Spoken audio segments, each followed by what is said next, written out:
अस्सलाम वालेकुम सामाईन, हमारे चैनल उर्दू अदब को सब्सक्राइब कीजिए और कमेंट्स कर हमारी हौसला अफजाई कीजिए और साथ ही साथ बेल आइकन को दबाना ना भूलिए ताकि हमारी हर आने वाली वीडियो की इत्तला आप तक बर वक्त मौसूल हो। शुक्रिया। और अब समाअत फरमाइए जिल्द जाबिर का दूसरा और आखिरी हिस्सा, मसनूई नाक। गर्मियों का जमाना था। मैदानों के रहने वाले ज़ी हैसियत लोग गर्मी से तंग आकर रामगढ़ की शादाब पहाड़ियों में पनाह ढूंढने जा रहे थे। उनमें गैर मुल्की सयाह भी थे जिन्हें रामगढ़ के आसार कदीमा देखने की ख्वाहिश खींच लाई थी। इस वक्त पहाड़ियों के पेचोखम खाए हुए ऊंचे नीचे रास्तों पर टट्टुओं और खच्चरों की कतारें आहिस्ता आहिस्ता रेंगती हुई नजर आ रही थी। हालांकि यहाँ बस सर्विस भी है, लेकिन बतेरे मुसाफिर महज मनाज़िर फितरत से लुत्फ अंदोज होने के लिए टट्टुओं या खच्चरों पर सफर करते हैं। लेकिन फरीदी के मुताल्लिक ये वसूख के साथ नहीं कहा जा सकता कि उसने तफरीहन ये रास्ता इख्तियार किया था या फिर हमीद को तंग करना मकसूद था। वो रास्ते भर उसकी झल्लाहटों से लुत्फ अंदोज होता आया था। इस वक्त भी वो उसे बात बात पर छेड़ रहा था। एक जगह चलते चलते दफतन हमीद के खच्चर ने ठोकर खाई और गिरते गिरते बचा। हमीद घबरा कर कूद पड़ा। फरीदी को भी अपना खच्चर रोक देना पड़ा। अरे अरे ये क्या भाई? फरीदी हंस कर बोला, जी कुछ नहीं, बेचारा थक गया है। हमीद बुरा सा मुंह बनाकर बोला, अब ये मुझ पर सवार होकर बकिया रास्ता तय करेगा। मैं कहता हूँ आखिर आपको ये सूझी क्या थी? भाई मैंने महज तुम्हारी तफरीह की खातिर ये 10 सरी मोल ली थी, वरना मुझे पागल कुत्ते ने नहीं काटा था। तफरीह जहन्नुम में गई तफरीह। हमीद ने खच्चर की लगाम पकड़कर पैदल चलते हुए कहा। अरे ये क्या? फरीदी मसनूई हैरत के साथ बोला, तो क्या पैदल ही चलोगे? जी हाँ, हमीद झटकेदार लहजे में बोला। ला हौल वला कुव्वत, अजीब अहमक हो। देखो एंग्लो इंडियन लड़की तुम्हें इस हालत में देखकर शायद अपने साथियों में तुम्हारा मजेखा उड़ा रही है। हमीद ने मुड़कर देखा तो वाकई चंद एंग्लो इंडियन मुसाफिर उसकी तरफ देखकर तंजिया अंदाज में मुस्कुरा रहे थे। उनमें इत्तफाक से एक लड़की थी। हमीद पर भौखलाहट का दौरा पड़ा। उसने रस्सी की रक्काब पर पैर रखा और उछलकर खच्चर पर बैठ गया, और बैठा भी तो इस शान से जैसे नेपोलियन अपने कदावर घोड़े पर सवार ऑल्पस के दुश्वार गुजार रास्ते तय कर रहा हो। शाबाश मेरे शेर, फरीदी मुस्कुरा कर बोला। तुम्हें राह पर लाने के लिए हमेशा एक औरत की जरूरत पेश आती है। जी हाँ, मेरी पैदाइश के सिलसिले में एक औरत की जरूरत पेश आई थी। हमीद जल कर बोला। अरे तुम तो फलसफा बोलने लगे। भाई मैं दरअसल इसीलिए तुम्हारी इतनी कदर करता हूँ। कदरदानी का शुक्रिया, हमीद ने कहा। इस वक्त तो आप भी फलसफी मालूम हो रहे हैं। क्यों? इस आदत बुजुर्ग खच्चर नीस्त। शाबाश, मैंने सुना है कि हजरत ईसा अलैहिस्सलाम का गधा लातीनी बोलता था, मगर तुम खच्चर पर बैठकर अच्छी खासी फारसी बोल रहे हो। हमीद के खच्चर ने फिर ठोकर खाई और हमीद गिरते गिरते बचा। पीछे से फिर कहकहे बुलंद हुए और हमीद दांत पीस कर रह गया। उसे सचमुच फरीदी पर गुस्सा आ रहा था। अगर बस ही से सफर किया जाता तो कौन सी मुसीबत आ जाती। कोई तुक है कि सामान और मुलाजमीन तो बस पर जाएं और खुद खच्चर पर। फरीदी की ऐसी ही अजीब और गरीब हरकतों पर हमीद कभी कभी इतनी शिद्दत से बेजार हो जाता था कि उसकी सूरत तक से नफरत होने लगती थी। ऐसे मौकों पर वो बगैर ये सोचे समझे हुए कि फरीदी उसका ऑफिसर है, जो कुछ मुंह में आता उससे कह डालता, और फरीदी वो उसकी चिड़चिड़ाहट से लुत्फअंदोज हुआ करता था। वो इस वक्त भी हमीद की झल्लाई हुई हरकतों से लुत्फ ले रहा था। मेरा ख्याल है कि अब तुम इस खच्चर को कांधे पर उठा लो, फरीदी फिर बोला। हमीद ने कोई जवाब ना दिया। उसके चेहरे से ऐसा मालूम हो रहा था जैसे फरीदी के जुमले पर उसके जहन में कोई ऐसा जुमला गूंजा हो जिसे ना कहना ही बेहतर था। अम्मा तो इस तरह बुरे बुरे मुंह क्यों बना रहे हो? फरीदी ने कहा। तो मेरा मुंह अच्छा ही कब था? हमीद जलकर बोला। मेरे ख्याल से तो अच्छा खासा था। हमीद फिर चुप हो गया। थोड़ी देर बाद फरीदी फिर बोला। हमीद जी, जरा उन सरसब्ज पहाड़ियों की तरफ देखो। देख रहा हूँ। क्या महसूस होता है? ऐसा महसूस होता है जैसे मैं परले सिरे का गधा हूँ और खच्चर पर सवार हो। हमीद ने फिर कोई जवाब न दिया। हमीद फरमाइए, उधर उस चट्टानों के पास देख रहे हो वो पहाड़ी लड़की? फरीदी बोला। मुझे फिलहाल उससे कोई दिलचस्पी नहीं, क्योंकि ये पहाड़ी खच्चर। अम्मा खत्म नहीं करो, अब ये कमबख्त मुझे ही खत्म कर देगा। हमीद ने झल्लाकर खच्चर को एक कुंची रसीद करते हुए कहा। खच्चर एक ढलवान चट्टान से गुजर रहा था। कुंची पड़ते ही उछल पड़ा اگر حمید فوراً ہی اس کی گردن سے نہ لپٹ جاتا تو گرنا یقینی تھا۔ حمید نے نیچے اتر کر اسے 2-4 کنچیاں رسید کر کے لگام چھوڑ دی۔ خچر ڈھلان میں دور تک چلا گیا۔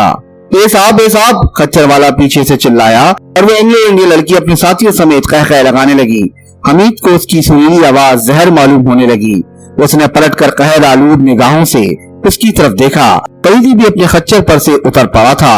خچر والا حمید کے خچر کو پکڑنے کے لیے دوڑا جا رہا تھا۔ کیوں بھائی، یہ کیا کیا تم نے؟ اب بہتر یہ ہے کہ آپ مجھے کسی اونچی چٹان سے نیچے دھکیل دیں، حمید ہانپتا ہوا بولا۔ نہیں، میں اسے مناسب نہیں سمجھتا، فریدی نے شرارت آمیز مسکراہٹ کے ساتھ کہا۔ میں نے بہت برا کیا کہ آپ کے ساتھ چلا آیا، حمید بولا، لیکن اس کے علاوہ اور کوئی چارہ بھی نہ تھا۔ میں اپنی مرضی کا مالک ہوں۔ غلط، میں باندھ کر لاتا، فریدی نے کہا۔ بھلا تمہارے بغیر خاک لطف آتا؟ آخر آپ میرے پیچھے کیوں پڑ گئے ہیں؟ بہت پرانے بدلے چکا رہا ہوں، تو اس کے لیے اتنا لمبا سفر کرنے کی کیا ضرورت تھی؟ ایڈونچر۔ اتنی دیر میں خچر والا خچر کو واپس لے کر وہیں آ گیا۔ چلو بیٹھو، فریدی بولا۔ ہرگز نہیں، عجیب احمق آدمی ہو، کچھ بھی صحیح، بیٹھو بیٹھو، فریدی نے دوبارہ اصرار کیا۔ میں اس سے زیادہ ایڈونچر چاہتا ہوں، حمید نے کہا۔ یعنی پیدل چلوں گا، حمید نے کہا، اور آپ کو بھی اس کی نصیحت کرتا ہوں، پیدل چلنا صحت کے لیے مفید ہے۔ پاگل ہوئے ہو، ابھی 6 میل چلنا ہے۔ تو کیا ہوا؟ ارے بھائی، یہ پہاڑی راستہ ہے، 1 ہی میل چلنے میں کام تمام ہو جائے گا۔ یہی تو میں چاہتا ہوں، حمید لاپرواہی سے بولا۔ عجیب احمق سے واسطہ پڑا ہے۔ خدا کا شکر ہے کہ احمق کے خچر سے واسطہ نہیں پڑا، حمید نے کہا۔ ارے بھائی بیٹھو بھی۔ قطعی نہیں، میں اپنے ایڈونچر کا خون نہیں کر سکتا، حمید بولا۔ جہنم میں جاؤ، فریدی نے کہا اور اپنے خچر پر سوار ہو کر آگے بڑھ گیا۔ خچر والا خچر کی لگام پکڑے ہوئے حمید کے ساتھ ہی ساتھ پیدل چل رہا تھا۔ تھوڑی دور جا کر فریدی بھی لوٹ آیا۔ لے بھائی، سنبھالے سے، فریدی اپنے خچر کی لگام بھی خچر والے کو تھماتے ہوئے بولا اور حمید کے ساتھ پیدل چلنے لگا۔ ذرا ان سرسبز پہاڑیوں کی طرف دیکھیے، کیا محسوس ہوتا ہے؟ حمید مسکرا کر بولا۔ ایسا محسوس ہوتا ہے جیسے ابھی تمہاری شامت آنے والی ہے، فریدی نے کہا۔ آئے، شوق سے آئے، آخر شامت بھی مونس ہی تو ہے۔ یوں تو موت بھی مونس ہے میاں صاحبزادے، لیکن بہت بری ہو چکی ہے، اس لیے مجھے اس سے کوئی دلچسپی نہیں، حمید مسکرا کر بولا۔ خیر شکر ہے کہ تم مسکرائے تو میں رو کب رہا تھا۔ دونوں خاموشی سے چلتے رہے۔ آخر آپ کو یکبرک رام گڑھ کی کیوں سوچی؟ حمید بولا۔ جابر، تو آپ اس کا پیچھا نہیں چھوڑیں گے؟ میں قسم کھا چکا ہوں۔ تو آپ کو اس کی موجودگی کی کوئی باقاعدہ اطلاع ملی ہے؟ نہیں، یعنی یہاں کچھ واقعات ایسے ہوئے ہیں جن کی بنا پر میں سوچنے پر مجبور ہوا ہوں۔ میرے خیال سے یہ ضروری نہیں کہ ان کا تعلق جابر سے ہو، حمید بولا۔ یہ تم محض اس لیے کہہ رہے ہو کہ اس کے طریقوں سے واقف نہیں ہو، فریدی نے کہا۔ کیا تم نے آج تک کسی کبوتر کے پنجوں کے زہریلے ہونے کے متعلق بھی سنا ہے؟ نہیں۔ اگر کسی شخص کی موت کبوتر کے ناخن لگنے کی وجہ سے ہو جائے تو تم اسے کیا کہو گے؟ ایک حیرت انگیز واقعہ اور ناقابل یقین بھی، اتنا ہی ناقابل یقین جتنا زہر خورانی کے کیس کا مرگی کے عارضے میں تبدیل ہو جانا۔ رام گڑھ کے نوجوان کبوتر باز رئیس کی موت اس طرح واقع ہوئی۔ وہ ایک کبوتر پکڑنے کی کوشش کر رہا تھا، اتفاقاً کبوتر کا پنجہ لگ گیا اور 1 گھنٹے کے اندر وہ مر گیا۔ بعد میں کبوتر کے پنجوں کا معائنہ کرنے پر پتہ چلا کہ اس کے ایک ناخن پر کسی دھات کا ایک ہلکا سا خول چڑھا ہوا تھا۔ بہرحال بادی نظر میں وہ ناخن ہی معلوم ہوتا تھا اور وہ خول زہریلا تھا۔ کیا تم یہ سمجھتے ہو کہ یہ کسی معمولی آدمی کا کام ہے؟ جابر زہروں کا ماہر ہے۔ خیر یہ بھی صحیح، حمید بولا، لیکن آپ اسے کہاں کہاں گھومتے پھریں گے؟ ممکن ہے کہ وہ آپ کی آمد کی اطلاع سن کر کہیں اور چلا جائے۔ دیکھا جائے گا۔ ہم ٹھہریں گے کہاں؟ دلکشا میں۔ یہ کیا ہے؟ ایک عمارت کا نام، بڑی پرفضا جگہ پر آباد ہے۔ اچھا، اس کبوتر والے معاملے کو کتنا عرصہ ہوا؟ تقریباً 1 ہفتہ۔ ایسے عجیب و غریب حادثے کے متعلق تو اخبارات میں بھی آنا چاہیے تھا۔ ہاں، اس بات کی تشہیر نہیں کی گئی۔ واقعہ دراصل یہ ہے کہ مرنے والے میں وہ ساری علامات موجود تھیں جو زہر کھا لینے پر ظاہر ہوتی ہیں، اس لیے لوگوں نے یہی سمجھا کہ اسے کسی نے زہر کھلایا ہے۔ رام گڑھ کے ایس پی نے تحقیقات کے دوران میں پتہ لگایا کہ اس نے مرنے سے 1 گھنٹہ قبل کوئی کبوتر پکڑا تھا۔ اس نے یوں ہی بلا مقصد کبوتر کو دیکھنے کی خواہش ظاہر کی۔ جس وقت وہ اسے ہاتھ میں اٹھائے دیکھ رہا تھا، اس نے پنجے چلانے شروع کر دیے۔ इत्तफाक से उसका एक नाखून एसपी के कोट के बटन में फंस गया। उसने झटके के साथ उसे निकालने की कोशिश की। नाखून तो निकल आया, लेकिन उस पर चढ़ा हुआ खोल कोट ही में अटका रह गया। ये एक ताज्जुब खेज चीज थी। उसने खोल निकालकर एहतियात से रख लिया और कबूतर को भी अपने हमरा लेता आया। उसने तजुर्बे के लिए उस नोकीले खोल को एक बिल्ली के चुभो कर देखा। तकरीबन 1 घंटे के बाद वो बिल्ली तड़प तड़प कर मर गई। मामला हद दर्जा पेचीदा हो गया था, इसलिए उसने इसका तस्करा अपनी रिपोर्ट में नहीं किया। पहले तो वो खुद ही पोशीदा तौर पर कबूतर के मुताल्लिक छानबीन करता रहा, लेकिन जब कामयाबी ना हुई तो उसने मुझे लिखा। वो मेरा क्लास फेलो रह चुका है, इसलिए मैं उसकी दरख्वास्त को रद्द ना कर सका। तो आपने इसका तस्करा मुझसे क्यों नहीं किया? हमीद बोला, अगर मैं पहले से इसका तस्करा कर देता तो तुम यहाँ आने के लिए कभी छुट्टी न लेते। तो इसका ये मतलब है कि आप मुझे धोखा देकर यहाँ लाए हैं? यही समझ लो। अब मैं बहुत जल्द ये मुलाजमत छोड़ दूंगा, हमीद ने कहा। लेकिन क्या तुम मुझे छोड़ सकोगे? फरीदी ने पूछा। यही तो सबसे बड़ी मुसीबत है। हमीद खामोश हो गया। वो चलते चलते थक गया था। क्यों भाई, क्या वाकई पैदल ही चलोगे? फरीदी बोला। इरादा तो यही था, मगर खैर, हमीद ने कहा और खच्चर वाले के हाथ से लगाम लेकर खच्चर पर सवार हो गया। फरीदी ने भी उसकी तकलीद की। फिलहाल हम लोग माथुर के यहाँ चलेंगे। माथुर कौन? यहाँ का एसपी जिसने हमें बुलाया है। फरीदी और हमीद रामगढ़ के एसपी के बंगले में बैठे चाय पी रहे थे। एसपी उनसे केस की तफसीलात बयान कर रहा था।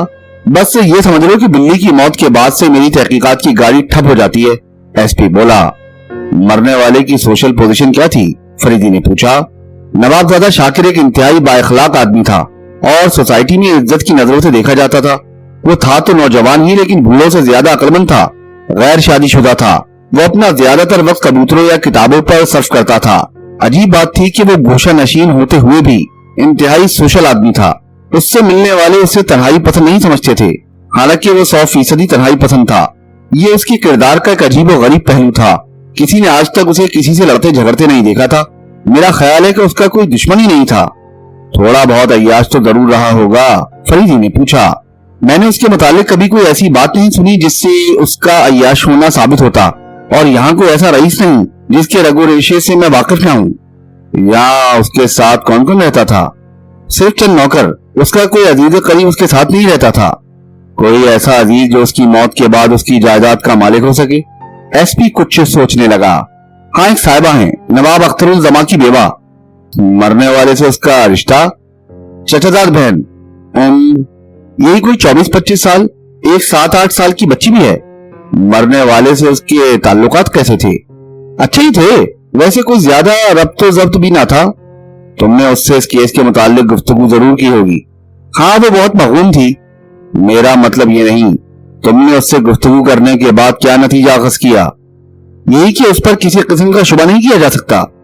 शुबा ना करने की वजह? वो एक बहुत ही शरीफ औरत है। ये तो कोई वजह ना हुई। आखिर तुम उसे शरीफ किस बिना पर समझते हो? इसका अंदाजा तो तुम उसे देखकर ही लगा सकोगे। यानी इसका ये मतलब है कि वो सूरत से शरीफ मालूम होती है? नहीं भाई, ये बात नहीं। एसपी से छोकर बोला। खैर, इसे हटाओ। फरीदी ने कुछ सोचते हुए कहा। उसके खास दोस्तों में कोई ऐसा आदमी है जिस पर शुबा किया जा सके? मैंने हर एक को अच्छी तरह टटोल कर देखा है, उनमें से भी कोई ऐसा नहीं जिस पर शुबा किया जा सके। एसपी ने जवाब दिया। उसके दोस्तों में कोई कबूतरबाज है? हाँ है तो सही एक साहब। एसपी कुछ सोचता हुआ बोला। सिद्दीक अहमद साहब, रिटायर्ड जज। कैसे आदमी है? अच्छे आदमी है। मैं जरा उस कबूतर और उसके नाखून पर चढ़े हुए खोल को देखना चाहता हूँ। एसपी ने कबूतर मंगवाया जो एक पिंजरे में बंद था। कबूतर तो अच्छी नस्ल का मालूम होता है, शिराजी है। मैं कबूतरों के मुतालिक कुछ नहीं जानता, एसपी बोला। हमीद उसके नाखून पर चढ़े हुए खोल को देर तक देखता रहा। वाकई मुजरिम बड़ा ज़हीन मालूम होता है, फरीदी बोला। इसमें शक नहीं। अच्छा, थोड़ा सादा कागज तो दो। एसपी ने मेज पर से पैड उठा दिया। फरीदी लिखने लगा। 10,000 रुपया इनाम उस शख्स को दिया जाएगा जो हिंदुस्तान के मशहूर डाकू राहिल को मुर्दा या जिंदा लाएगा। हम यहाँ उसकी तस्वीर छाप रहे हैं ताकि पब्लिक उससे होशियार रहे। राहिल उन लोगों में से है जो जरा जरा सी बात पर कत्ल कर देता है। आजकल उसने रामगढ़ में अड्डा बना रखा है। पब्लिक को होशियार रहना चाहिए। फरीदी ने जेब से एक तस्वीर निकालकर उस तहरीर के साथ एसपी को दे दी। ये इश्तिहार जितनी जल्द मुमकिन हो सके छपवा कर बंटवा दो, फरीदी ने कहा। एसपी ने उसे पढ़ा और हैरत आमेज नजरों से फरीदी को देखने लगा। मैं इसका मतलब नहीं समझा। मेरे काम करने के तरीके दूसरों से कुछ अलग वाक़ई हुए हैं, फरीदी ने कहा। मगर मैं हुक्काम बाला को इसका क्या जवाब दूंगा? एसपी बोला। कह देना कि इसमें एक मसलहत पोशीदा है। मगर ये राहिल है क्या भला, और इस केस से उसका क्या ताल्लुक? अभी मैं इसका जवाब नहीं दे सकता, फरीदी ने कहा। और हाँ देखो, इसके अलावा जुबानी अफवाहें उड़ाने की कोशिश करो कि नवाबजादा शाकिर की मौत में भी इसी राहिल का हाथ है। भाई मेरे तो कुछ समझ में ही नहीं आता, एसपी बेबसी से बोला। फिलहाल कुछ ज्यादा समझने की कोशिश मत करो, फरीदी ने कहा। ये इस केस की तफ्तीश के सिलसिले में मेरा पहला कदम है। एसपी खामोशी से उसे देख रहा था। अच्छा तो अब हम चलें, फरीदी ने उठते हुए कहा। हाँ मुझे अख्तरुज़्ज़मा की बीवी और सिद्दीक अहमद के पते भी दो। एसपी ने कागज पर दोनों के पते लिखकर फरीदी को दे दिए। दिलकशा की तरफ वापस जाते वक्त हमीद ने फरीदी से कहा, आखिर ये राहिल वाली बात क्या थी? इतने दिन से मेरे साथ हो मगर अभी तक अकल न आई, फरीदी ने कहा। अरे मियां साहबजादे, अगर ये ना करता तो जाबिर से हाथ धो लेने पड़ते। तुम जानते हो कि मैं हमेशा मुजरिमों को धोखे में मुब्तला करके काम करता हूँ। तो क्या आप समझते हैं कि जाबिर इस मर्तबा भी धोखा खा जाएगा? हमीद ने कहा। जरूरी नहीं, फिर इससे क्या फायदा? तो इसका यह मतलब कि हाथ पर हाथ रख के बैठा रहूं, फरीदी ने कहा। इसमें कोई शक नहीं कि वो बला का ज़हीन है, लेकिन शायद काबू में आ ही जाए। आपके लहजे में मायूसी है, हमीद बोला। हाँ जाबिर को पकड़ना आसान काम नहीं। यकीन जानो मैं खुद को उसके सामने तिफले मकतब समझता हूँ। भेद बदलने के मामले में वो तो अपना जवाब नहीं रखता। तब तो अल्लाह ही मालिक है, हमीद ने कहा। हमें अपनी जान का भी खतरा है। मालूम नहीं वो कब वार कर बैठे और हमें इत्तला तक न हो। खैर इसकी तो कुछ परवाह नहीं, फरीदी ने कहा, क्योंकि एक सुराग रसां को हर वक्त मरने के लिए तैयार रहना चाहिए। मैं आपसे कसम खाकर कहता हूँ कि मैंने आज तक खुद को सुराग रसां समझा ही नहीं। नहीं तुम बहुत अच्छे सुराग रसां हो, आपको गलतफहमी हुई है। खैर हाँ, क्यों न लगे हाथ सिद्दीक अहमद साहब से भी मिलते चलें, फरीदी ने कहा। दिलकशा के बजाय दोनों एल्बर्ट रोड के चौराहे पर मशरिक की तरफ मुड़ गए। सिद्दीक अहमद का बंगला एक पुरफजा मकाम पर वाक़ था। बंगले के सामने खूबसूरत सा पानी बाग था, जिसमें जाबजा कबूतर खाने बने हुए थे। एक उधेड़ उम्र का वजीह आदमी सफेद कमीज पहने खड़ा एक कबूतर के पंजे देख रहा था। क्या जज साहब तशरीफ रखते हैं? फरीदी ने उसके करीब पहुंचकर कहा। कहकर वो इस तरह चौंका कि कबूतर हाथ से निकल कर उड़ गया। वो फरीदी और हमीद को सवालिया निगाहों से घूर रहा था। हम लोग जज साहब से मिलना चाहते हैं। लेकिन क्यों मिलना चाहते हैं? वो बारोब आवाज में बोला, फिर फौरन ही संभल कर कहने लगा, फरमाइए। ओ तो आपसे मिलकर बड़ी खुशी हुई, फरीदी ने हाथ बढ़ाते हुए कहा। खुशी तो मुझे भी हुई, मगर आप हैं कौन? सिद्दीक अहमद बादल नाख्वास्ता हाथ मिलाता हुआ बोला। मुझे अहमद कमाल कहते हैं, फरीदी कदर झुक कर बोला। और ये है मेरे दोस्त हमीद अहमद। हम दोनों बगैर सयाही आए हुए हैं। क्या मुझसे कोई काम है? जी नहीं, बात यह है कि मुझे भी कबूतरों से थोड़ी बहुत दिलचस्पी है। जरूर होगी, जज साहब लापरवाही से बोले। मेरे एक दोस्त ने आपका तस्करा किया था। किया होगा, आपके यहाँ शिराजी पामोज बकसरत हैं। फरीदी ने जाली के बने हुए कबूतर खानों की तरफ देखते हुए कहा। जी हाँ है तो, और मेरा ख्याल है कि ऐसे पामोज शायद ही यहाँ किसी के पास हो। चापलूसी बंद, जज साहब ने हाथ उठाते हुए कहा। मेरे पास बर्बाद करने के लिए फालतू वक्त नहीं। मैं अपने मिलने वालों को बाकायदा वक्त दिया करता हूँ। बहुत बेहतर, फरीदी मुस्कुरा कर बोला। तो फिर हम लोग कब हाजिर हों? मेरे पास वक्त नहीं है। कोई ऐसी जल्दी नहीं, हम यहाँ गर्मियों भर कायम करेंगे। मुझे गर्मियों भर फुर्सत नहीं रहेगी, जज साहब झुंझला कर बोले। तो फिर हमें मजबूरन जाड़ों में भी यही कायम करना पड़ेगा, फरीदी मुस्कुरा कर बोला। अजीब आदमी है आप। बहरहाल मेरे एक दोस्त ने एक साहब का पता और दिया था। गालिबा उनके पास आपके कबूतर से बेहतर कबूतर हैं। फरीदी ने वापस होने के लिए मुड़ते हुए कहा। कौन साहब है वो? नवाबजादा शाकिर साहब। शाकिर, जज साहब मुस्कुरा कर बोले। आप लोग यहाँ कब आए हैं? कल। इसीलिए शाकिर से मिलने जा रहे हैं? जज साहब ने जेब से रिवॉल्वर निकालते हुए कहा। लेकिन मैं तुम लोगों को उसके पास पहुंचा सकता हूँ। मैं आपका मतलब नहीं समझा, फरीदी ने पुरसुकून लहजे में कहा। तुम क्यों समझने लगे? समझोगे उस वक्त जब हाथों में हथकड़ियां पड़ी होंगी। यानी चोर कहीं के? जज साहब गरजे। जरा तमीज से बात कीजिए, हमीद आपे से बाहर होकर बोला। खामोश रहो भाई, जज साहब गुस्से में मालूम होते हैं, फरीदी हमीद का शाना थपकते हुए बोला। तुम लोगों की दीदा दिलेरी और सीना जोरी तुम्हें हरगिज न बचा सकेगी। मेरे कासनी पामोस की मादा जिसके सर पर सफेद चोटी है, तुम ही ले गए हो और अब शायद जोड़ा पूरा करना चाहते हो। इतना याद रखो कि मैं पुलिस के हवाले किए बगैर न मानूंगा। जज साहब ने बदसूर पिस्तौल ताने हुए कहा, या तो फिर उसे वापस कर दो। फरीदी ने मुस्कुराकर हमीद की तरफ देखा जो खड़ा पेचोताप खा रहा था। शायद आपका दिमाग खराब हो गया है। नहीं हमीद, जज साहब बिल्कुल ठीक कह रहे हैं। क्या तुमने अभी थोड़ी देर कबल एक सफेद चोटीदार कासनी पामोज नहीं देखा था? फरीदी ने हमीद से फिर कहा, फिर जज साहब की तरफ देख कर बोला, लेकिन जज साहब मुझे अफसोस है कि इस वक्त आपका वो कबूतर सुपरिटेंडेंट पुलिस मिस्टर माथुर के पास है। फजूल बकवास के लिए मेरे पास वक्त नहीं। जज साहब गर्ज कर बोले, मैं कहता हूँ सीधी तरह बात करो, वरना क्या फायदा। अगर आपको यकीन नहीं आता तो मेरे साथ उनके बंगले तक चलिए। फरीदी ने कहा, यह अजीब सी तमदरीसी है कि एक चोर मुझे एसपी के बंगले पर ले जा रहा है। आप चलकर तो देखिए। खैर, मैं झूठे को उसके घर तक पहुंचाने का आदी हूँ। जज साहब ने कहकर नौकरों को आवाज दी, वो ड्राइवर से कहना कि स्टेशन वैगन तो निकाले। जज साहब ने फरीदी और हमीद को स्टेशन वैगन में बिठाया। 3 नौकर साथ लिए और मिस्टर माथुर के बंगले की तरफ रवाना हो गए। माथुर साहब ऑफिस जाने के लिए तैयार थे। वो बरामदे ही में थे कि ये लोग पहुंच गए। फरीदी और हमीद को इस हालत में देखकर जज साहब उनके पीछे पीछे रिवॉल्वर ताने चल रहे थे। माथुर साहब हैरत से उछल पड़े। अरे इसका क्या मतलब? माथुर साहब बोले, ये दोनों चोर मुझे आपके पास लाए हैं। जज साहब बोले, चोर? माथुर साहब की हैरत और बढ़ गई। हाँ, इन्होंने मेरा एक कबूतर चुराया है और मुझे कहकर यहाँ लाए हैं कि वो आपके पास है। न जाने आप क्या कह रहे हैं। माथुर साहब बोले, ये दोनों मेरे दोस्त हैं। दोस्त? जज साहब चौंक कर बोले, जी हाँ, ये है मुल्क के नामवर जासूस इंस्पेक्टर फरीदी और ये इनके असिस्टेंट मिस्टर हमीद। अरे! जज साहब उछल पड़े, तब तो बड़ी गलती हुई। कोई बात नहीं, फरीदी ने मुस्कुराकर कहा। फिर माथुर साहब से बोला, जरा वो कबूतर तो मंगवाओ। कबूतर का पिंजरा देखते ही जज साहब उछल पड़े। यही है, बिल्कुल यही है, वो बेसाख्ता बोले। लेकिन अभी आपकी खुशी खौफ में तब्दील हो जाएगी। फरीदी ने पुरसुकून लहजे में कहा, क्या मतलब? इस कबूतर को एक शख्स की जान लेने के लिए इस्तेमाल किया गया है। खाएं? जज साहब उछल कर बोले। फरीदी ने शुरू से आखिर तक सारे वाकयात बताने शुरू किए। जज साहब के मुंह पर हवाइयां उड़ रही थी। मैं आपसे सच कहता हूँ कि मुझे इन वाकयात का कोई इल्म नहीं। रामगढ़ का बच्चा बच्चा जानता है कि मैं शुरू से ईमानदार जिंदगी बसर कर रहा हूँ। और फिर सबसे बड़ी बात तो यह है कि आखिर इसकी मौत से मुझे क्या फायदा पहुंच सकता है? जज साहब ने कहा, यही तो सोचने की बात है। फरीदी ने कहा, क्या उसके इल्जाम में कोई ऐसा है जिसको उसकी मौत से कोई फायदा पहुंच सके? है तो?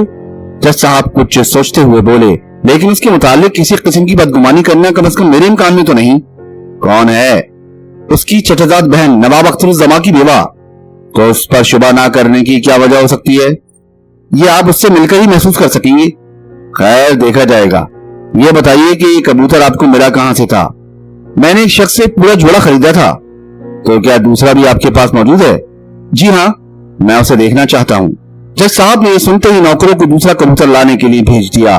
वो शख्स कहाँ रहता है जिससे आपने कबूतर खरीदे थे? फरीदी ने जज साहब से पूछा। ये मैं नहीं जानता। वो कबूतर लेकर मेरे पास आया था।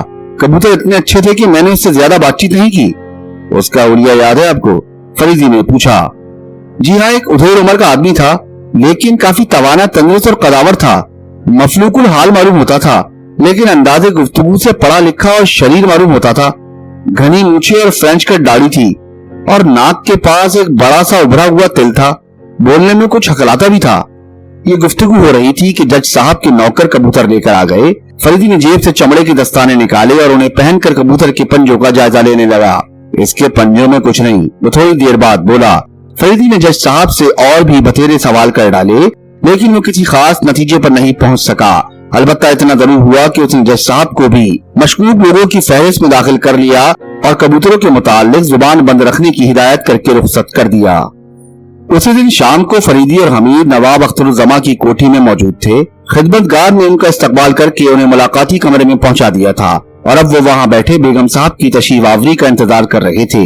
थोड़ी देर बाद एक दरवाजे में लटके हुए रेशमी पर्दे को जुम्बिश हुई और एक नाजुक अंदाम नौजवान औरत उनके सामने आकर खड़ी हो गई। उसकी चंपई रंगत पर रेशम की सफेद साड़ी बहुत ज्यादा खिल रही थी। बड़ी बड़ी नशीली आंखें बारीक और गहरे स्याह अबरूओं के नीचे जादू सा जगाती मालूम हो रही थी।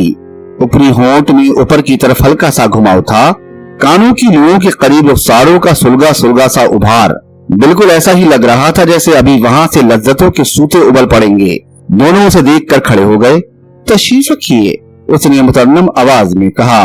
फरीदी और हमीद बैठ गए। फरीदी महसूस कर रहा था कि वह दर्जा शर्मीली थी। फरीदी से आंख मिलते ही उसके चेहरे पर गहरी सुर्खी दौड़ गई थी। वो गुफ्तगू करते वक्त अपनी नजरें ज्यादातर नीचे ही रखती थी। मैं एक बहुत ही गमनाक वाकये की याद दिलाने के लिए हाजिर हुआ हूँ, फरीदी ने कहा। औरत ने सर उठाकर सवालिया निगाहों से उसकी तरफ देखा और फिर नजरें झुका ली। मेरा मतलब ये है कि मैं नवाबजादा साहब की अफसोसनाक मौत।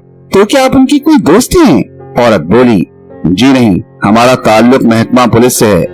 मेरा ख्याल है कि मैं कई बार पुलिस वालों को बयान दे चुकी हूँ। औरत कुछ नाखुशगवार लहजे में बोली। आप मेरा मतलब गलत समझी, फरीदी मुस्कुराकर बोला। मैं आपको किसी किस्म की तकलीफ देने के लिए हाजिर नहीं हुआ। मैं तो आपसे उनके चंद निजी मामलात के बारे में गुफ्तगू करना चाहता था, बशर्ते कि आप खुशी से इसके लिए तैयार हों। भला मैं उनके निजी मामलात के बारे में क्या बता सकूंगी? मुझे तो इत्तला मिली है कि आप उनकी सगी चचाजाद बहन हैं। आपको सही इत्तला मिली है, औरत बोली, और मैं बार बार उनके गम को ताज़ा नहीं करना चाहती। औरत की आंखों में आंसू आ गए। मैं वाकई आपको तकलीफ दे रहा हूँ, मगर क्या करूँ, मजबूरी है। जो कुछ पूछना हो पूछिए, अगर मुझे इल्म होगा तो जरूर जवाब देने की कोशिश करूंगी। क्या इस दौरान में मरहूम ने अपनी शादी की कोशिश की थी? फरीदी ने पूछा। औरत चौंक पड़ी। शादी? वो फरीदी को गौर से देखती हुई बोली, मुझे इसका कोई इल्म नहीं। क्या आप दोनों के ताल्लुकात खुशगवार न थे? अगर मुझे इसका इल्म ना हो तो इसका ये मतलब तो नहीं कि मेरे और उनके ताल्लुकात खुशगवार नहीं थे। अगर आपको इस सवाल से तकलीफ पहुंची हो तो माफी चाहता हूँ। कोई बात नहीं। मुझे ये ख्याल दरअसल इसलिए पैदा हुआ कि यहाँ आपके अलावा उनका और कोई करीबी अजीज नहीं था। ऐसी सूरत में कोई ताज्जुब खेज बात नहीं कि उन्होंने आपसे मशवरा लिया हो। अगर उनका ऐसा ख्याल था तो मुझे खुद हैरत है, वो मुझसे इसका तस्करा जरूर करते। मुझे बासोक जुराए से इत्तला मिली है कि वो अपनी शादी की फिक्र में थे। मुमकिन है रही हूँ, और मेरा जाती ख्याल है कि उन्होंने खुदकुशी की। खुदकुशी? औरत चौंक कर बोली। जी हाँ। मगर खुदकुशी की वजह? मोहब्बत में ये नाकामी। मैं आपका मतलब नहीं समझी। जिस लड़की से वो शादी करना चाहते थे शायद उसने इनकार कर दिया था। ओह! फरीदी खामोश हो गया। वो थोड़ी देर तक कुछ सोचती रही, फिर बोली, मुझे सख्त हैरत है कि मुझे इसकी इत्तला न हो सकी, वरना उनकी हर मुमकिन मदद करने की कोशिश करती। ये दिल का मामला है बेगम साहिबा। वो लड़की उनके साथ शादी करना नहीं चाहती थी, तो आप भी क्या कर सकती थी?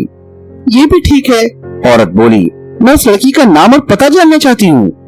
मुझे अफसोस है कि मुझे खुद अभी तक उसका नाम और पता नहीं मालूम हो सका। तब तो ये मुझे अफवाह ही मालूम होती है, औरत बोली। शाकिर साहब खुदकुशी नहीं कर सकते, और वो भी एक औरत के लिए। मैं ऐसा सोच भी नहीं सकती। इसी पर तो मुझे भी हैरत है, क्योंकि मैंने उनके मुताल्लिक सुना है कि वो एक फलसफी किस्म के आदमी थे, फरीदी ने कहा, और इसके बाद फिर खामोशी छा गई। आपके अलावा उनका कोई और भी करीबी अजीज है? फरीदी ने पूछा। जी नहीं। तब तो उनकी जायदाद भी? जी हाँ, मुझे ही मिलेगी। औरत उसकी बात काटती हुई बोली, पर यही सबसे बड़ी मुसीबत है। अगर ये बात नहीं होती तो शायद मुझसे इतनी मर्तबा सवालात न किए जाते। आप फिर मेरा मतलब गलत समझी, फरीदी ने कहा। मैंने ये बात यूं ही कह दी थी, वरना इसका ताल्लुक मुझसे नहीं। कुछ आप ही पर मुनहसर नहीं। भतीजे यही समझते हैं कि मैंने उनकी जायदाद के लालच में उन्हें जहर दिलवाया है। मैं आपसे पहले ही अर्ज कर चुका हूँ कि यह खुदकुशी का केस है, फरीदी जल्दी से बोला। लेकिन मैं इस पर यकीन करने के लिए तैयार नहीं।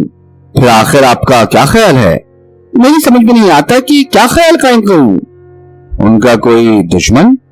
तो ऐसे आदमी नहीं थे कि उनका कोई दुश्मन हो सके। खैर, बहरहाल ये खुदकुशी के अलावा और कुछ नहीं, फरीदी ने कहा। मैं काफी सोच विचार के बाद इस नतीजे पर पहुंचा हूँ। अभी ये गुफ्तगू हो रही थी कि बरामदे में किसी भारी भरकम कदमों की आवाज सुनाई दी। बेगम साहिबा हैं? किसी ने बरामदे में पूछा, और फिर कमरे के दरवाजे पर एक कदावर सेहतमंद आदमी दिखाई दिया। चेहरे के खतूत काफी हद तक दिलावेज थे। बारीक तिरछी हुई गहरी से मूछें, उसके सुर्ख व सफेद चेहरे पर एक दिलकश इजाफा थी। उसकी उम्र 40 साल के लगभग रही होगी, लेकिन जाहिरी सेहत के एतबार से वो असल उम्र से कुछ कम ही मालूम होता था। उसने सुरमई रंग के हल्के सुर्ज का सूट पहन रखा था, जो मतला अबर आलूद होने की वजह से निहायत मौजूद था। बहरहाल वो लिबास के मामले में काफी खुश सलीका मालूम होता था। औरत उसे देखकर खड़ी हो गई। फरीदी और हमीद को भी इसकी तकलीद करनी पड़ी। आइए आइए कुंवर साहब, औरत बोली। आप लोग तशरीफ रखिए, नवारित एक सोफे पर बैठते हुए कहा। फरीदी ने ऐसा महसूस किया जैसे वो दीदा दानिस्ता उनकी तरफ से लापरवाही बरतने की कोशिश कर रहा हो। कुछ और पूछना है आप लोगों को? औरत बोली। फरीदी इसका मतलब समझ गया। जी नहीं, तकलीफ रही कि एक बार फिर माफी चाहता हूँ, फरीदी ने उठते हुए कहा। आप लोगों की तारीफ? नवारिद बोला, पुलिस से ताल्लुक रखते हैं। औरत ने कहा, ओ। उसने इस अंदाज में कहा जैसे इसकी कोई अहमियत ना हो। हमीद फरीदी बरामदे में निकल आए। वो फाटक के करीब पहुंचे ही थे कि एक कार कंपाउंड के अंदर दाखिल हुई। फरीदी और हमीद एक तरफ हो गए। अरे फरीदी, किसी ने कार के अंदर से कहा और फरीदी चलते चलते रुक गया। आवाज कुछ जानी पहचानी सी थी। अरे आप? फरीदी के मुंह से बेख्तियार निकला। कार से नवाब रशीदुज्जमा और गजाला उतर रहे थे। आप यहाँ कहाँ? गजाला अपनी जिंदगी से भरपूर मुस्कुराहट के साथ बोली, ये भी अजीब इत्तफाक है। फरीदी ने कहा, शाकिर की मौत की खबर सुनी थी। क्या बताऊं, बहुत नेक लड़का था। सईदा गजाला की सहेली है। गजाला ने मजबूर किया कि मातम फुर्सी के लिए चलना चाहिए। वैसे यूं भी इस बार मेरा इरादा रामगढ़ आने का था, लेकिन तुम यहाँ कैसे? शाकिर की मौत के बारे में कुछ इत्तलात बहम पहुंचाने आया था। फरीदी बोला, तो क्या तुम इस काम के लिए खास तौर पर बुलाए गए हो? जी नहीं, अपने एक दोस्त के लिए काम कर रहा हूँ। कुछ पता चला? जी नहीं, मामला बहुत टेढ़ा नजर आता है। ये भी अजीब हादसा हुआ, गजाला बोली। अभी ये लोग गुफ्तगू कर ही रहे थे कि बरामदे में सईदा खड़ी हुई दिखाई दी। पहले तो वो कुछ देर तक उन्हें घूरती रही, फिर तेज तेज कदमों से चलती हुई उनके करीब आई। जनाबे वाला, गालिबन मेरे मेहमानों को इन मामला से कोई सरोकार नहीं। वो फरीदी को मुखातिब करके तेज लहजे में बोली।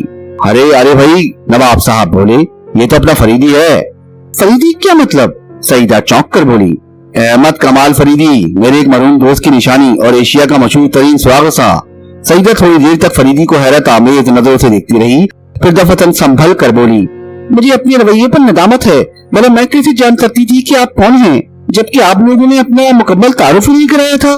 कोई बात नहीं, मैंने आपसे शिकायत तो नहीं की। फरीदी मुस्कुरा कर बोला, गजाला से मैंने आपकी काफी तारीफ सुनी है और आप वाकई में भी तारीफ के काबिल है।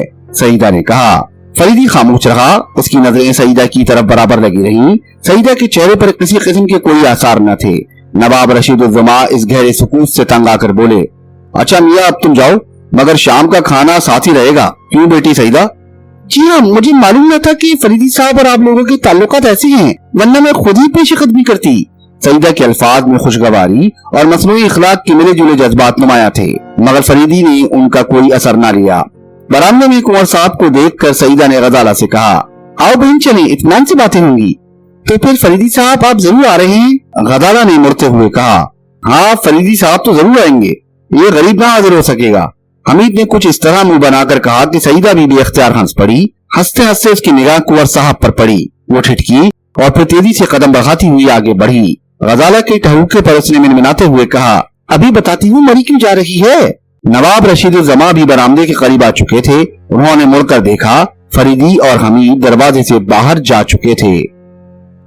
इधर उधर की बातचीत के बाद गजाला पूछ ही बैठी, मगर तुमने ये नहीं बताया कि कुंवर साहब कौन हैं? मेरा जहाँ तक ख्याल है कि इससे पेशतर मैंने कभी इनको तुम्हारे यहाँ नहीं देखा, और न अख्तर भाई के दोस्तों में ऐसे कोई कुंवर साहब थे। सईदा सुनती रही और थोड़ी देर खामोश रहकर बोली, तुम्हारे उनके बहुत पुराने दोस्तों में से हैं। मैं नहीं चाहती थी कि इतनी जल्दी तुमसे इन्हें मिला दूं। वो कुछ झक्की आदमी हैं, शायद तुम उनसे मिलकर खुश भी ना हो सको। शाकिर भाई मरहूम और कुंवर साहब से एक मामूली सी किताब पर झगड़ा हुआ था। आखिरी जुमला कहते कहते उसे एहसास हुआ जैसे वो कोई ऐसी बात कह गई हो जो उसे ना कहना चाहिए थी। अपने साथ गजाला को लिए हुए वो बढ़ी। नौकर से मालूम हुआ कि कुंवर साहब उसकी 8 साल बच्ची रेहाना के साथ पाई बाग में खेल रहे हैं।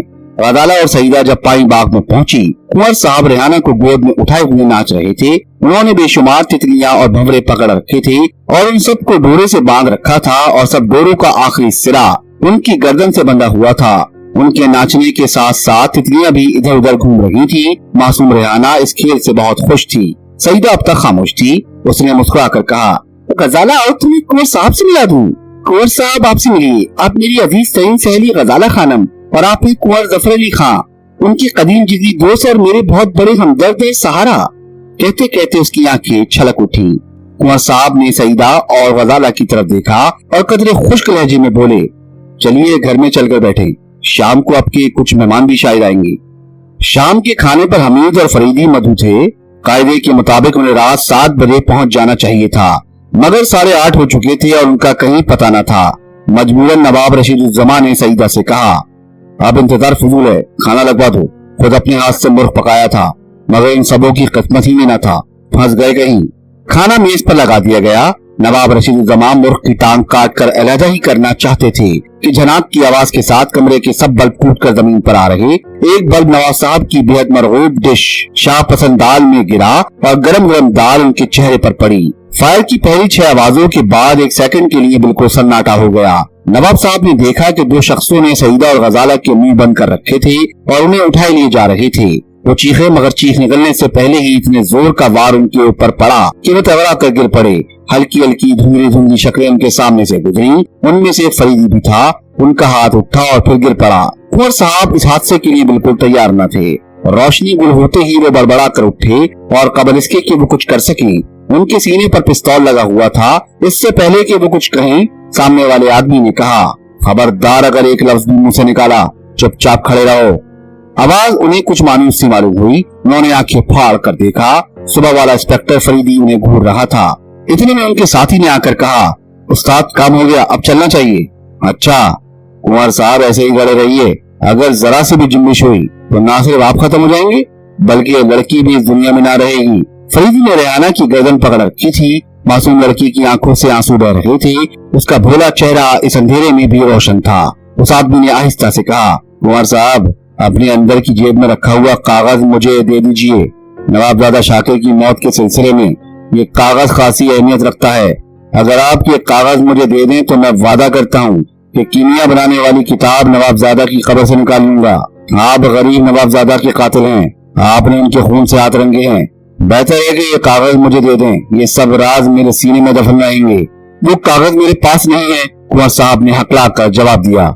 अच्छी बात है, मैं खुद ही निकाले लेता हूँ। वो अपने साथी की तरफ इशारा करते हुए बढ़ा। कुंवर साहब की जेब से एक सुनहरी दस्ते का चाकू, एक रुमाल और एक रबड़ की बिल्ली निकाली। कागज का पता न था। मायूसी जाहिर करते हुए उसने अपने साथी को इशारा किया। वो गायब हो गया। उसने आखिरी बार कहा, कुंवर साहब नवाबजादा शाकिर के सौतेले भाई लेफ्टिनेंट बाकर आ रहे हैं। आपकी सईदा एक खुब्बा ना पा सकेगी। खैर फिलहाल वो मेरे साथ जा रही है। मेरे असिस्टेंट हमीद ने उसे पसंद कर लिया है। आप खुद ही समझदार है, मगर आगाह करना फर्ज है। अगर मेरा या हमीद का नाम कभी आपकी जुबान पर आया या मेरे आज के वाकया का जिक्र छेड़ा तो कीमिया की किताब की दफ्ती पर लिखी हुई इबारत अदालत में पेश कर दी जाएगी और खुदकुशी का एक केस कत्ल का मुकदमा बन जाएगा। खुदा हाफिज। वो जा चुका था। कमरे में अब बिल्कुल सन्नाटा था। कुंवर साहब बेहोशी के आलम में थे। काफी देर के बाद उन्होंने हाथ आगे बढ़ाया। इसका कहीं पता न था और भयानक पिस्तौल सामने से हट चुका था। रेहाना बेहोश पड़ी हुई थी। कमरे में अंधेरा बदस्तूर था। उन्होंने नौकरों को आवाजें दी मगर उनमें से कोई न बोला। 2 कदम आगे बढ़े और धाएं ठिठक कर रह गए। उन्होंने दूसरी तरफ कदम बढ़ाया और फिर वैसी ही आवाज सुनाई दी। मालूम होता है पटाखे बिछाए गए हैं। वे बड़बड़ाए। फूंक फूंक कर कदम रखते हुए किसी तरह वो दरवाजे तक पहुंचे। दरवाजा अंदर से बंद था। चटखनी खोल कर वो बाहर आए। रोशनी में आते ही उन्होंने चीख कर नौकरों को बुलाया मगर कोई न बोला। तंग आकर वो उनके कमरों की तरफ गए। हर एक मीठी नींद के मजे ले रहा था। लाख जगाने पर भी वो ना जाग सके। मजबूरन उन्हें नौकरों का ख्याल तर्क करना पड़ा। उनका ख्याल था कि गालिबन कनेक्शन काट दिया गया है। फिर भी उन्होंने बरामदे का स्विच दबाया। बरामदे में रोशनी फैल गई। इसी रोशनी के सहारे वो कमरे में फिर आए। नवाब साहब और रेहाना को वहाँ से उठाने के बाद उन्होंने फोन उठाया। पुलिस दफ्तर में सब इंस्पेक्टर ने पूछा, हेलो कौन है? कुंवर साहब ने कहा, मैं कुंवर जफर अली खान हूँ, अख्तर लॉज से बोल रहा हूँ, फौरन आइए। माथुर साहब हैं? जवाब मिला, नहीं। अच्छा सुनिए, अगर फरीदी साहब और हमीद साहब हों तो उन्हें भी लेते आइएगा, मगर वो लोग तो 7 बजे से गायब हैं। कहकर उन्होंने फोन रख दिया। पुलिस इंस्पेक्टर बिमल मुखर्जी के आने तक कुंवर साहब अपनी जहनी उलझनों पर काबू पा चुके थे। वो बार बार ये सोच रहे थे कि कहीं उन्होंने धोखा तो नहीं खाया, मगर वो शक्ल बिल्कुल इंस्पेक्टर फरीदी की थी। और अगर मान भी लिया जाए कि वो इंस्पेक्टर फरीदी नहीं था तो आखिर मुझे वो मना क्यों कर गया? अगर वो फरीदी ना होता तो वो मुझे मना ना करता। वो अगर फरीदी था तो उसने ऐसा क्यों किया? इंस्पेक्टर फरीदी एशिया का मशहूर और हर दिल अजीज सुराग रसां और लुटेरा, ये नहीं हो सकता। आखिरकार उन्होंने ये तय कर लिया कि वो सब इंस्पेक्टर को बता दें कि उस शख्स की शक्ल बिल्कुल फरीदी से मिलती थी। मिस्टर मुखर्जी को पूरा बयान लिखवाने के बाद उन्होंने कहा, मैंने उसे देखा था, उसका हुलिया और शुभात उनका फिक्रा पूरा भी न हुआ था कि गोली चलने की आवाज सुनाई दी और सामने कॉर्नर्स पर एक कबूतर फड़फड़ा कर गिरा और मर गया। कुंवर साहब रुक गए। उनके लिए ये खतरे का सिग्नल था। अभी तक वो मौजूद है। दिल ही में उन्होंने फरीदी को एक मोटी सी गाली दी। सामने तरफ कर मरने वाले कबूतर में उन्हें खतरे की झलक नजर आई। इंस्पेक्टर मुखर्जी गोली की आवाज ही के साथ सिपाही भेज चुका था और जब सिपाहियों ने आकर ये रिपोर्ट दी कि कोई नहीं है तो उन्होंने सिपाही चारों तरफ फैला दिए और फिर कुंवर साहब की तरफ मुखातिब हुए। आप बयान जारी रखिए, मगर ठहरिए, ये कबूतर, मगर ये पालतू नहीं, जंगली है। जी हाँ, इन कबूतरों को शगुन की ख्याल से रहने दिया था, कुंवर साहब बोले। इंस्पेक्टर मुखर्जी ने फिर कहा, हाँ वो बयान लिखा रहे थे, उस आदमी का हुलिया। उन्होंने कलम उठाया। जी वो लंबा तंदुरुस्त आदमी था, भयानक और नाक के पास एक तिल था। गैर शऊरी तौर पर कुंवर साहब के मुंह से निकल गया। इंस्पेक्टर ने बयान नोट किया। हिफाजत के लिए सिपाही छोड़कर वो सईदा और गजाला की वापसी का यकीन दिलाते हुए बाहर निकल गया। सईदा के घर से वापसी पर ही हमीद की पीठ में चूहे कूदने लगे थे कि आखिर वो कुंवर साहब कौन थे।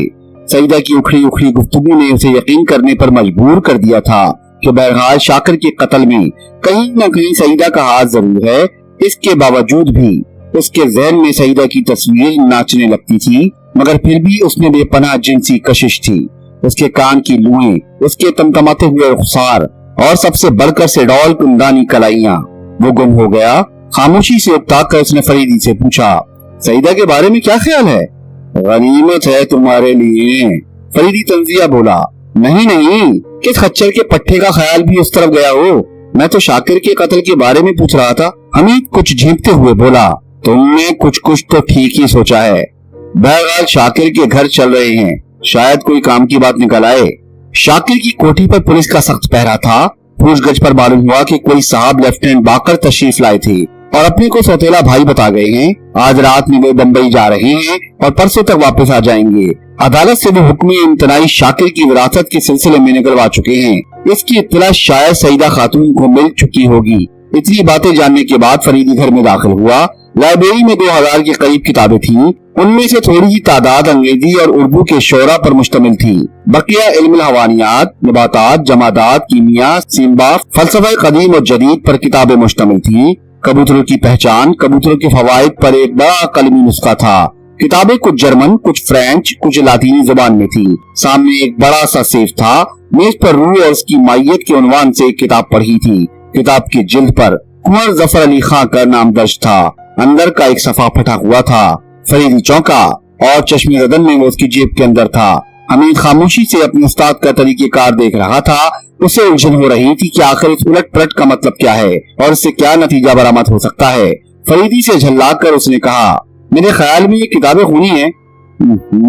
हाँ बिल्कुल ठीक कहते हो। फरीदी ने अपनी उलट पलट जारी रखते हुए कहा, जी हाँ देखिए, उस मोटी सी किताब ने अपनी पंजों से शाकिर का गला घोट दिया। वो मर गया। मगर ये क्या? झल्लाहट में एक मोटी सी किताब उलटते हुए हमीद ने जुमले कहे थे, मगर वो किताब बिल्कुल सादी थी। अलबत्ता बीच बीच में कलमी खाकी और तस्वीरें बनी हुई थी। एक जगह खूनी पंजा था और उसके नीचे कुछ लिखा हुआ था जिसे हमीद ना पढ़ सका। उसने किताब उठाते हुए फरीदी से कहा, ये भूत खाने का नादिर नुस्खा देखिए। फरीदी उसे देखते ही मबहूत रह गया। उसे ऐसा मालूम हुआ जैसे उसे किसी सांप ने काट लिया हो। वो चीखा, हमीद फौरन आओ। मैं नहीं आता। भागते हुए फरीदी के पीछे उसने दौड़ते हुए कहा। फरीदी बाहर निकला। उसने सिपाहियों को हिदायत की कि किसी शख्स को अंदर ना घुसने दिया जाए और फिर तेजी से पैदल स्टेशन की तरफ भागने लगा। इस तमाम खोज और तफ्तीश में रात के 10 बज चुके थे। काफी रात हो जाने की वजह से रामगढ़ का पहाड़ी इलाका सुनसान पड़ा था। सड़क पर सिवाय हमीद और फरीदी के दौड़ने की और कोई आवाज नहीं आ रही थी। अचानक उनकी रफ्तार सुस्त हो गई। सामने दोनों तरफ के दरख्तों से मिलाकर रस्सी बांध दी गई थी। किनारे से बचकर फरीदी निकला और हाँफते हुए हमीद से बोला, दुश्मन को मुंह की खाना पड़ी। खुदा के लिए तेज चलो, अगर बम्बई एक्सप्रेस छूट गई तो मुसीबत ही आ जाएगी। दोनों तेजी से भाग रहे थे। स्टेशन सिर्फ आधा मील रह गया था। फरीदी ने सड़क के किनारे से लगे हुए खंबे की रोशनी में देखा। घड़ी में 11 बजने में 10 मिनट बाकी थे। एक्सप्रेस 11:05 पर छूटती थी। उसने रफ्तार थोड़ी धीमी कर दी। हमीद बेचारा हाँफ गया था। उसके कदम जवाब दे रहे थे कि यकायक उसका सर किसी चीज से टकराया और वो बैठ गया और चीखा। फरीदी मुड़ा। कुदरत ने एहतियात पसंद होने की वजह से वो बीच सड़क पर था ताकि दरख्तों की ओट या सहारा लेकर उस पर हमला न किया जा सके। हमीद इसका ख्याल न कर सका। सड़क के किनारे एक दरख्त की डाल से चारपाई बांध दी गई थी और चारपाई से 2 इंसानी सूरतें बंधी हुई थी। फरीदी ने टॉर्च रोशन कर ली। उसके मुंह से निकला और उसने हमीद से कहा, मैं इन्हें उतारता हूँ, तुम ठहरो। चारपाई एक झूले की तरह लटका दी गई थी और सईदा और गजाला दोनों उस चारपाई पर रस्सियों से बांध दी गई थी। उतारने के बाद उसने कोशिश की कि उन्हें होश आ जाए, मगर उन्हें बुरी तरह बेहोश किया गया था। 11 बज चुके थे। फरीदी ने गजाला और हमीद ने सईदा को लादा और चलना शुरू किया। वो दौड़ खत्म हो चुकी थी। सईदा हमीद के ऊपर लदी हुई थी। उसका बस चलता तो वो सईदा को पटक देता, मगर फरीदी दबे लहजे में उसने फिर पूछा कि क्या किस्सा है? ट्रेन में बताऊंगा, ये समझ लो अभी तक हम बाजी नहीं हारे। स्टेशन की इमारत नजर आने लगी थी। गाड़ी का भी पता नहीं था, मगर सिग्नल गिर चुका था। फरीदी ने खुश होकर हमीद से कहा, हम जीत गए, 5 मिनट बाद दुश्मन हमारे हाथ में होगा। ठहरो, पहले मुझसे फैसला कर लो। एक बारोब और गरजदार आवाज सुनाई दी। फरीदी ने देखा, बगल से कुंवर जफर अली खां पिस्तौल लिए चले आ रहे थे। उनका चेहरा गुस्से से लाल भभूका हो रहा था। उन्होंने फिर कहा, इन्हें रख दो। हमीद ने चाहा कि कम से कम फरीदी की तरफ गर्दन घुमा कर देख सके, मगर कुंवर साहब ने देख लिया। तुम सब बदमाश हो, मैं आज तुम्हें शूट कर दूंगा। फरीदी साहब, अब वो अकड़ कहाँ गई? फरीदी खामोशी से कुंवर साहब की तरफ देखता रहा। बदमाश का लफ्ज सुनते ही हमीद ने झल्लाकर चाहा कि बढ़कर कुंवर साहब का गला घोंट दे, मगर कुंवर साहब ने इरादा भांपते हुए कहा, जरा सी हरकत हुई तो फरीदी इस दुनिया में ना होंगे। फिर उसने फरीदी को मुखातिब किया और कहा, हाँ फरीदी साहब, तो कल आप पुलिस से कह देंगे कि शाकिर का कातिल मैं हूँ। आप मेरी वो तहरीर भी पेश कर देंगे जिसमें उसे धमकी दी गई थी कि अगर वो किताब मुझे ना देगा तो मैं उसे मार डालूंगा, लेकिन कबल इसके कि आप कुछ कह सके मैं आपकी जुबान हमेशा के लिए बंद कर दूंगा। अचानक गाड़ी की सीटी सुनाई दी। अपनी पूरी गड़गड़ाहट और शोर के साथ गाड़ी आ रही थी। रेल की पटरियां दूर से चमकती हुई साफ दिखाई दे रही थी। फरीदी के मुंह से खौफनाक आवाज निकली और कुंवर साहब बेसाख्ता पीछे हट गए। आंख झपकते ही पिस्तौल फरीदी के हाथ में था। उसने जल्दी से कहा, आपने मेरा बहुत वक्त जाया किया, इन लड़कियों को ले जाइए, आप किसी बड़ी गलतफहमी में मुब्तला हैं, हमें जल्दी करो। कहते हुए फरीदी ने फिर दौड़ना शुरू कर दिया। स्टेशन के सीधे दरवाजे के बजाय अब उसका रुख रेलवे की तरफ था। गाड़ी ने प्लेटफॉर्म से हरकत की। रेलवे लाइन और फरीदी में सिर्फ 50 गज का फासला रह गया था। गाड़ी प्लेटफॉर्म छोड़ चुकी थी। फासला 10 गज था। गाड़ी अपनी मुतवस रफ्तार पर थी। फासला 5 गज। गाड़ी फरीदी के बगल से गुजर रही थी। यकबैक वो उछला और सामने से गुजरने वाले अंधेरे डब्बे के पायदान पर खड़ा हो गया। हमीद से उसने चीख कर कहा, फौरन किसी डब्बे में घुस जाओ, और खुद उसी डब्बे में कूद पड़ा। हमीद जिस डब्बे पर खड़ा था उसकी चिड़खनियां अंदर से बंद थी। हमीद ने गर्दन उठाकर देखा। डब्बे के ऊपर बनी हुई 2 लकीरें जाहिर कर रही थी कि दूसरा दर्जा है। उसने जोर जोर से दरवाजा पीटना शुरू किया। सामने पुल आ रहा था और दरियाए घाघरा के किनारे करारों के टूटने की पुरशोर आवाजों का जोर बढ़ता जा रहा था। भयानक सुनसान रात। उसे डर महसूस होने लगा। फरीदी के ऊपर उसे गुस्सा आ रहा था। खुद तो मजे से होंगे, मेरी भला उन्हें क्या परवाह। अजीब सन की आदमी है। दौड़ा डाला, बैठे बिठाए मुसीबत बिला वजह। जल्लाद ने उसने खिड़की पर इतने मुक्के बरसाए कि खिड़की का एक खाना टूट गया। अंदर से बड़बड़ाने की आवाज सुनाई दी और किसी ने उठकर दरवाजा खोल दिया। डब्बे में दाखिल होकर उसने देखा सिर्फ 4 बर्थ थी। एक तरफ एक मोटी सी औरत जिसकी उम्र 20 साल से ज्यादा न रही होगी लेटी हुई थी। सामने एक साहब सो रहे थे। उनके ऊपर वाली बर्थ पर सर से पैर तक चादर ताने कोई पड़ा था। अलबत्ता औरत की ऊपरी बर्थ खाली थी। कंपार्टमेंट में अंधेरा था, मगर लेटोरी के अंदर मध्यम रोशनी गालिबन इसी ख्याल से गुल नहीं की गई थी कि अंधेरा ना रहे।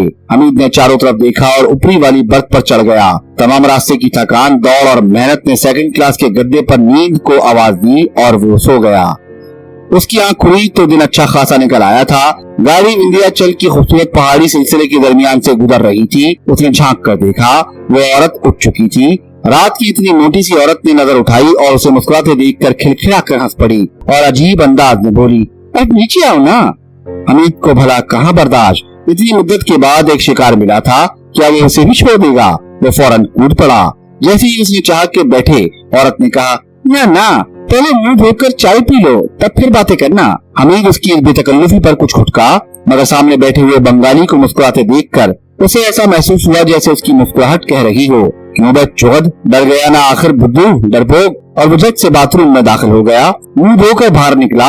औरत थर्मास में चाय निकाल रही थी। रस भरी की जेली और टोस्ट एक तिश्तरी में रखे हुए थे। भुने हुए आलूओं के कतले। दूसरी तिश्तरी में एक प्लेट में सेब की कुछ काशें और अंगूर के दाने पड़े थे। हमीद के मुंह में पानी भर आया। शाम को लाइब्रेरी में 2 उबले हुए अंडों और एक प्याली चाय के अलावा उसे कुछ न मिल सका था। बैठकर उसने खाते हुए कहा, आप कहाँ हैं? लेकिन जुमला पूरा होने से कबल ही टिकट चेकर की आवाज ने उसे चौंका दिया। Ticket please. वो टिकट ना ले सका था, सिवाय चार्ज देने के और चारा ही क्या था। फिर जब चार्ज ही देना था तो जल्दी क्या है, खा कर दे देंगे, उसने सोचा और टीटी से कहा, अभी देता हूँ। औरत की तरफ बढ़कर जब चेकर ने हाथ बढ़ाया तो उसने हमीद की तरफ इशारा कर दिया, जिसे हमीद न देख सका। खूब पेट भर खाने के बाद उसने टीटी से कहा, पिछले जंक्शन से चार्ज कर लीजिए, जल्दी में टिकट न खरीद सका।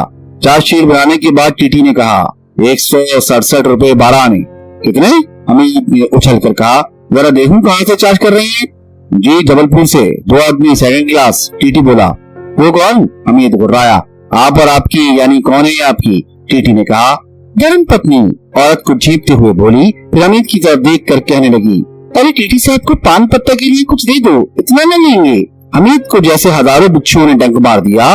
बटने में सिर्फ 105 रुपए और जबरदस्ती की बला अलग सर पर। उसने भपड़ते हुए कहा, ये औरत झूठी है, मेरा से कोई नाता नहीं। बंगाली बाबू जोश में खड़े हो गए। शर्म नहीं आता? अपनी स्त्री छोड़ता है? छी थू। ऊपर वाला आदमी वहीं से लेटे लेटे बोला, अगर बीवी नहीं तो फिर कौन है? अभी तो साथ बैठकर खा रहा था, कहता है कोई नाता नहीं। 420। गाड़ी अब स्टेशन पर पहुंच रही थी। टीटी ने डांट कर औरत से पूछा, सच सच बता, तेरा ये कौन है? हाय हाय टीटी साहब, मेरे पति है, परसों हमारा। वो कुछ रोते हुए बोली, ले मेरे पैर देख लो।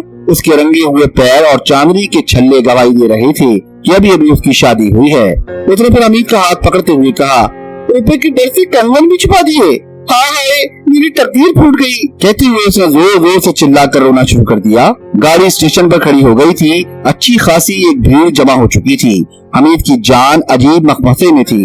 उसकी तलाशी पर जेब से एक बटवा जिसमें 105 रुपए, एक कंगा और 4-5 विजिटिंग कार्ड मिले, जिस पर लिखा था धर्मदास BA कमर्शियल आर्टिस्ट। औरत से जब नाम पूछा गया तो उसने कहा, मैं इनका नाम नहीं ले सकती। बड़ी मुश्किल से उसने एक पर्चे पर वही नाम लिख दिया जिस नाम के विजिटिंग कार्ड से। हमीद चकरा गया था। चारों तरफ से लोग टूटे पड़ रहे थे और उसे लानत मलामत कर रहे थे। हमीद की निगाहें फरीदी को ढूंढ रही थी। उसने कई बहाने करके सफाइयों के साथ ट्रेन के कई चक्कर लगा डाले, मगर फरीदी न मिला। इधर ट्रेन ने सीटी दी। हमीद ने लाख चाहा कि उसे फिर गाड़ी में बैठने दिया जाए, मगर टिकट चेकर किसी हालत में न माना। वो बार बार कहे जा रहा था, पूरा चार्ज दीजिए और बैठिए। गाड़ी आहिस्ता आहिस्ता रेंगने लगी। हमीद ने आखिरी बार कोशिश की कि वो बैठ सके, मगर नाकाम रहा और गाड़ी रवाना हो गई। मजमा छट चुका था और वो औरत गायब थी। उसने मुड़कर टीटी से कहा, चार्ज लीजिए, मगर वो मेरी बीवी ढूंढ लाइए। टीटी हैरत ज़दा रह गया। अभी 1 सेकंड पहले वो उसकी नरम नरम हथेलियों से लुत्फानंदोज होता। हमीद से बहस में उलझा हुआ था। वो औरत कहाँ गई? शर्मिंदा होकर उसने हमीद से कहा, मुझसे गलती हुई। हमीद ने जेब से अपना विजिटिंग कार्ड निकालना चाहा तो वो गायब था। एक कागज पर अलबत्ता लिखा हुआ था, पहली और हल्की सी चोट अपने हमीद के लिए, उस्ताद की भी खबर लेना। हमीद भौंकला गया था, जैसे ख्वाब की लहरें, सिनेमा की तस्वीरें या पूरी रेलगाड़ी उसके सर से गुजर गई हो। वो सर थाम कर बैठ गया। उसकी समझ में नहीं आ रहा था कि क्या करे। इतने में उसी टिकट चेकर ने उसे आकर कहा, आपका टर्न कॉल आया है हमीद साहब। उसने रिसीवर से सुना, फरीदी कह रहा था, रामगढ़ लौटाओ। दूसरे रोज सुबह चाय पर बातें करते हुए फरीदी ने कहा, हमीद मियां, मैंने जिंदगी में कभी हार नहीं मानी, मगर मैं इकरार करता हूँ कि मैं उसके सामने तिफले मकतब हूँ। गजब का दिमाग है जालिम का। कहते कहते फरीदी ठहर गया। हमीद वाकयात जानने के लिए बेताब था। उसने मुंह खोला ही था कि फरीदी ने उसे इशारे से रोक दिया और कहना शुरू किया, मुझे पूरा यकीन था कि शाकिर के केस में जाबिर का हाथ है। उस रोज सुबह की डाक से मुझे इत्तला मिली थी कि सेठ गन्नूमल छिद्दीलाल बम्बई के मशहूर ताजिर के यहाँ डाके का नोटिस मिल चुका था। इधर नवाबजादा शाकिर की जायदाद के एक वारिस और खड़े हो चुके थे। वो भी इस गाड़ी से बम्बई जा रहे थे। जाबिर की ये तरकीब मेरी समझ में आ गई। मैंने बम्बई पुलिस को तार दिया था कि वो लोग स्टेशन पर मौजूद रहें और मेरे साथ जिसे देखें गिरफ्तार कर लें या रास्ते ही में कहीं उसे धर लेना, सिर्फ इसलिए कि मेरे काम में रुकावट हो और कुंवर साहब मेरे दुश्मन हो जाएं। उसने मेरा भेस भरा। दूसरी तरफ उसे यकीन हो गया था कि मैं जरूर उसका पीछा करूंगा। मोटर का रास्ता रोकने के लिए उसने टाइम स्विच बम लगवाए और रास्ते में रस्सियां बांधकर देर करा दी, और जब उसमें नाकाम रहा तो तफाकात ने हमें कुंवर साहब की नजर में गिरा दिया। इस तरह रास्ते में ये रोड़े अटका था। वो लेफ्टिनेंट बाकर के डब्बे में बैठने में कामयाब हुआ। आज का अखबार देखो, सेठ गन्नूमल छिद्दीलाल बुरी तरह लुट गए और लेफ्टिनेंट बाकर और उनके लड़के जाकिर पर कातिलाना हमला किया गया। वो बच तो गए, मगर उनकी तमाम कीमती दस्तावेज और नकद रुपया लूट लिया गया। तो फिर आप वापस क्यों लौट आए? हमीद ने बेताबाना पूछा। ये मेरी शिकस्त और जाबिर की फतह की कहानी है। मैं जिस डब्बे में दाखिल हुआ था उसमें बिल्कुल अंधेरा था। मैंने टॉर्च जलाकर पूरे डब्बे में देखा, डब्बा खाली था। मैं उसी डब्बे में लेटा रहा, पता नहीं कब मेरी आंख लग गई और जब मेरी आंख खुली तो मैं ब्रांच लाइन की एक छोटे से स्टेशन पर था। वो डब्बा जिसमें मैं था अगले जंक्शन पर काट दिया गया था। मैंने देखा हरीफ काम कर चुका है, सिवाय लौट आने की कोई चारा कार न था। रामगढ़ स्टेशन मास्टर को मैंने तुम्हारे मुतालिक इत्तला दी थी। तुम्हारे लिए यहाँ से उसे ट्रंक कॉल किया गया। मैं आया और आगे तो तुम जानते ही हो, मगर तुम्हारी बीवी क्या हुई? फरीदी ने जोरदार कहका लगाया और हमीद ने झेप मिटाते हुए कहा, वो शाकिर की लाइब्रेरी वाली किताब में क्या था? उसके मुतालिक आपने कुछ नहीं बताया। फरीदी का चेहरा यखलक संजीदा हो गया। उसने ठहर ठहर कर कहा, वो मेरे तरकश का आखिरी तीर होगा। इतने में नौकर ने मेज पर मुलाकाती कार्ड ला रखा। लेफ्टिनेंट भाकर, ओ भी बुला लो, हमीद ने कहा। एक मुतवस्सित उम्र का आदमी, बाएं गाल पर छोटा सा तिल, छोटी झंसी हुई आंखें, लंबोतरा चेहरा और सुतवा नाक, ये थे लेफ्टिनेंट बाकर। उनके साथ 25-26 साल का एक नौजवान और था जिसका तारुफ लेफ्टिनेंट साहब ने, मेरा लड़का ग्रेजुएट है, मुकाबले के इम्तिहान की तैयारी कर रहा है, इन अल्फाज से कराया। जाकिर दुबला पतला जद रंग, बड़ी बड़ी आंखें, चेहरे से मालूम होता था कि कम सुखन, संजीदा और मतीन है। रस्मी तारुफ के बाद लेफ्टिनेंट साहब ने कहा, फरीदी साहब मुझे आप ही बचा सकते हैं, मेरा जवान भाई मर गया। कहते कहते वो दारो कतार रोने लगा। जज्बात पर काबू पाते हुए उन्होंने कहा, मेरी बहन सईदा लालची है, कुंवर गफर अली खान से बहका रहे हैं, मुझे जायदाद न चाहिए, मगर बाप दादा की ड्यूटी में यूं नहीं छोड़ सकता। और फिर उनका चेहरा गुस्से से सुर्ख हो गया। जाकिर ने उनके कंधे पर हाथ रखते हुए कहा, अब्बाजान सब्र से काम लीजिए। बाकर साहब ठहर गए और रुक रुक कर बोले, मशहूर डाकू राहिल मेरे पीछे अलग पड़ा हुआ है, उसने मुझे कहीं का न रखा, मेरे कागजात दिलवा दीजिए उससे। फरीदी साहब मैं ताजिंदगी आपका एहसान मानूंगा। फरीदी बाकर साहब की गुफ्तगू सुनता रहा। दरमियान में हमीद ने कई बार कोशिश की कि उनसे सवालात करे, मगर फरीदी का इशारा पाकर वो भी खामोश रहा। फरीदी काफी देर तक सोचता रहा। रह रहकर उसकी आंखें चमक उठी। उसने बाकर साहब के चेहरे पर नजरें गाड़ दी, जैसे उनके चेहरे में कुछ तलाश कर रहा हो, और एक तवील अरसे की खामोशी के बाद बोला, मैं आपको कुछ बता देना चाहता हूँ, वो ये कि यहाँ के मामलात से मेरा कोई ताल्लुक नहीं। मैं सिर्फ अपने दोस्त की खातिर यहाँ ठहरा हुआ हूँ। आपसे जो कुछ बताया गया है वो सच्चाई पर मुबनी नहीं। राहिल से मैं बखूबी वाकिफ हूँ और इसीलिए फिलहाल मैं ये नहीं कह सकता कि राहिल ही आपके पीछे पड़ा हुआ है। बहरहाल आप मुझे माफ फरमा दें। एक जानीदा आदमी की तरह लेफ्टिनेंट बाकर फरीदी की बातें सुनते रहे। उनके चेहरे पर हल्की सी दर्दी की एक लहर दौड़ गई। उन्होंने फिर कहा, फरीदी साहब मैं आपसे इंसानी हुकूक और रिश्ते की बिना पर कह रहा हूँ, आप मेरा साथ दीजिए, खुदा आपकी मदद करेगा। मैं अपने सवालात आपके सामने रख रहा हूँ। मेरी बदकिस्मत हालत पर अगर आपको तरस आ जाए तो इस काम में हाथ डालिए, वरना आपको इख्तियार है।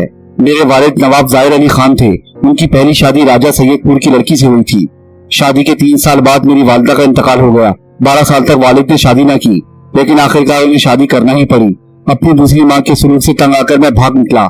बम्बई के एक कारखाने में नौकरी करके तालीम हासिल की और फिर इस अहदे तक पहुंचा। अब बाकायदा पेंशन मिल रही है। मुझे हमेशा शर्म आती थी कि वालिद मरहूम के इंतकाल के बाद अगर घर जाऊंगा तो शाकिर सोचेगा कि जायदाद पे हिस्सा बटाने आ पहुंचे, लेकिन मरहूम को खुद मेरा ख्याल था। मरने से 1 हफ्ता कबल उनका खत मुझे मिला था जिसमें उन्होंने मुझे बुलाया था, और अब जब मैं आया हूँ तो वो मरहूम बाकर साहब जितनी देर तक बातें करते रहे, रोते रहे, और आखिरी जुमले पर पहुंचकर उनकी हिचकियां बंद गईं। हमीद बुरी तरह उनसे मुतासिर हुआ था। उनकी ज़ईफ़ी और उनकी हालत पर उसे रहम आ रहा था। फरीदी पूरी बात गैर मुताल्लिक अंदाज में सुनता रहा। नवाबजादा शाकिर का खत देखने के बाद वो कुछ देर तक सोचता रहा, फिर उसने उसे बाकर को वापस करते हुए कहा, मगर सईदा का बयान है कि नवाबजादा शाकिर का कोई रिश्तेदार नहीं था। हो सकता है वो मुझे ना पहचाने, मगर उसे ये इल्म है कि शाकिर का एक बड़ा भाई भी था। खानदान में ये बात मशहूर कर दी गई कि बाकर मर गया। इसमें शाकिर के ननियाल वालों का हाथ था, मगर वो सब मर गए। सब? हमीद के मुंह से बेसाख्ता निकला। जी हाँ, चंद साल कबल ताउन की बीमारी में। बहरहाल मैं वकील नहीं, लेकिन बजाय आपका मुकदमा काफी मजबूत है। अदालत में आप दरख्वास्त दे चुके हैं, वहाँ का फैसला जज के इख्तियार में है। रह गया आपकी हिफाजत का सवाल, तो मैं इतना कर सकता हूँ कि पुलिस का माकूल इंतजाम करा दूं। अब अगर इजाजत दें तो बेहतर है। फरीदी ने कदरे रुखाई से ये जुमले अदा किए, मगर लेफ्टिनेंट साहब का चेहरा वैसे ही मतीन और संजीदा रहा। वो खामोशी से उठे और एक बार फिर फरीदी के चेहरे को गौर से देखा, फिर एक ठंडी सांस भरते हुए अपने लड़के से बोले, आओ बेटा चलें। दरवाजे पर पहुंचकर उन्होंने मुड़कर फरीदी को देखा और धीमी आवाज में बोले, जहमत का शुक्रिया, और चले गए। फरीदी और हमीद शहर के नजदीक पहुंच रहे थे। शहर की चहल पहल शुरू हो गई। एक लंबी सांस खींचते हुए हमीद ने कहा, क्या मुसीबत थी? फरीदी ने कहा और चुप रहा। मैं समझता हूँ हमें अब रामगढ़ छोड़ देना पड़ेगा। حمید کے لہجے میں مایوسی تھی۔ فریدی خاموش رہا۔ تمہیں ابھی شہر میں بھی آگ ملے گی۔ فریدی کچھ دیر رک کر بولا، آؤ جلدی کریں۔ سامنے ریسٹورینٹ کھلا ہوا تھا۔ حمید سے نہ رہا گیا۔ صرف ایک پیالی چائے، حمید نے گھگیا کر کہا، اور دونوں ہوٹل میں داخل ہو گئے۔ ایک خوبصورت سا نوجوان سامنے بیٹھا ہوا چائے پی رہا تھا۔ ایک نظر میں فریدی نے اسے پہچان لیا۔ اس نے غالباً ابھی سگریٹ جلائی تھی۔ سگریٹ کا ہلکا ہلکا دھواں اٹھ رہا تھا۔ اس کے چہرے پر گھبراہٹ کے آثار نمایاں تھے۔ فریدی کو دیکھ کر اٹھا اور سگریٹ کا کش کھینچتے ہوئے اس کی طرف بڑھا۔ فریدی کے پاس پہنچتے ہی وہ زمین پر بیٹھ گیا اور زور زور سے گلا دبانے لگا۔ ارے ارے، یہ تو رخصت ہوئے، کہتا ہوا فریدی اٹھا۔ اس کی آنکھوں سے شرارے ابلنے لگے۔ بیچارہ ذاکر، فریدی کے منہ سے نکلا۔ حمید نے پانی کا گلاس اٹھا کر جلدی جلدی چھینٹے دینے شروع کر دیے۔ ہوٹل میں ایک ہنگامہ برپا ہو گیا تھا۔ لوگ جگہ چھوڑ کر وہاں کھڑے ہو گئے تھے۔ کسی نے فریدی کے کندھے پر ہاتھ رکھا۔ یہ ختم ہو گئے، انہیں سگریٹ میں زہر دیا گیا ہے، کہتے ہوئے وہ پیچھے مڑا۔ طارق صاحب، ارے آپ فرمائیے صاحب، فون چلیے، غزالہ کی حالت نازک ہے۔ فون کرنے کے بعد لاش کو پولیس کے حوالے کر کے اور حمید کو ہدایت دے کر فریدی طارق کے ساتھ چلا گیا۔ وہ لوگ کہاں ہیں؟ سعیدہ کے گھر میں آگ لگا دی گئی، اس کے یہاں کے سارے کبوتر غائب ہیں اور صرف غزالہ زخمی ہے۔ وہ لوگ ابھی یہاں آئے ہیں۔ مگر باقر اور ظفر کے تعلقات؟ فریدی نے پوچھا۔ آپ کو شاید حالات کا علم نہیں، باقر صاحب اور سعیدہ میں سمجھوتا ہو گیا۔ عدالت نے باقر کو شاکر کا بھائی تسلیم کر لیا، لیکن انہوں نے اپنی طرف سے جائیداد سعیدہ کے نام حبہ کر دی ہے۔ صرف گھر ان کے قبضے میں ہے۔ چنانچہ جس وقت آگ لگی ہے باقر صاحب وہی موجود تھے۔ بڑی مشکل سے انہوں نے سب کو نکالا۔ فریدی سنتا رہا اور تھوڑی دیر خاموش رہ کر بولا، میں نواب اور کنور صاحب سے مل بھی نہ سکا، بہت سی باتیں معلوم کرنا تھی۔ میرا مقابلہ ایسے آدمی سے ہے جس کے کام کرنے کا طریقہ سب سے الگ ہے، تو پیر در پیر تابڑ توڑ ایسے حملے کرتا جاتا ہے کہ مخالف کو سوچنے کا موقع ہی نہ مل سکے۔ ہاں، غزالہ کو کیا ہوا؟ میں بتا رہا تھا وہ لوگ کچھ آپ سے کشیدہ معلوم ہوتے ہیں، خصوصاً کنور صاحب۔ جس وقت آگ لگی ہے ہمیں ایسا معلوم ہوا جیسے جلتی ہوئی شہتروں کے درمیان آپ بچ نکلنے کی کوشش کر رہے ہیں، ہم سب بڑے اور غزالہ بھی، مگر اس سے پہلے کہ ہم میں سے کوئی بھی ہمت کر سکے وہ آگ میں داخل ہو چکے تھے۔ جلتی ہوئی آگ میں سے بیدار دقت اسے نکالا گیا۔ وہاں سے آنے کے بعد باقر صاحب نے مجھے اس ہوٹل میں ذاکر کو بلانے کے لیے بھیجا اور یہاں آپ مل گئے۔ بیچارے باقر صاحب، ان کا یہی ایک لڑکا تھا۔ فریدی اور طارق نوابزادہ شاکر کے مکان پر جب پہنچے وہاں بھی آگ لگ چکی تھی۔ آگ مکان کے پچھلے حصے کی طرف سے لگائی گئی تھی اور بیرونی حصہ تک پہنچنے سے پہلے اسے بجھانے کی کوشش کافی حد تک کامیاب ہو چکی تھی۔ مکان کے سامنے باقر صاحب چیخ چیخ کر رو رہے تھے۔ غالباً ذاکر کے مرنے کی اطلاع انہیں مل چکی تھی۔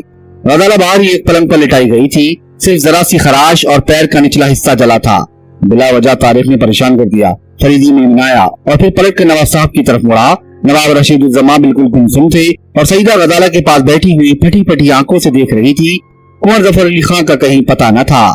جج صدیق احمد کے یہاں چوری ہو گئی، مگر ان کے کبوتروں کے علاوہ ان کی سب چیزیں محفوظ ہیں، ایک سپاہی نے اطلاع دی۔ اور باقر صاحب کے گھر پر تعینات انسپکٹر نے فریدی سے کہا، آگ لگانے کا مقصد میری سمجھ سے باہر ہے۔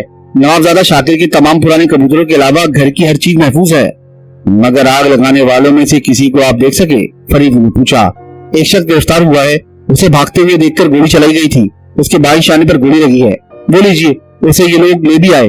وہ آدمی بے ہوش تھا۔ فریدی نے روشنی اٹھا کر اس کے چہرے کو بغور دیکھا اور چونک کر پیچھے ہٹ گیا۔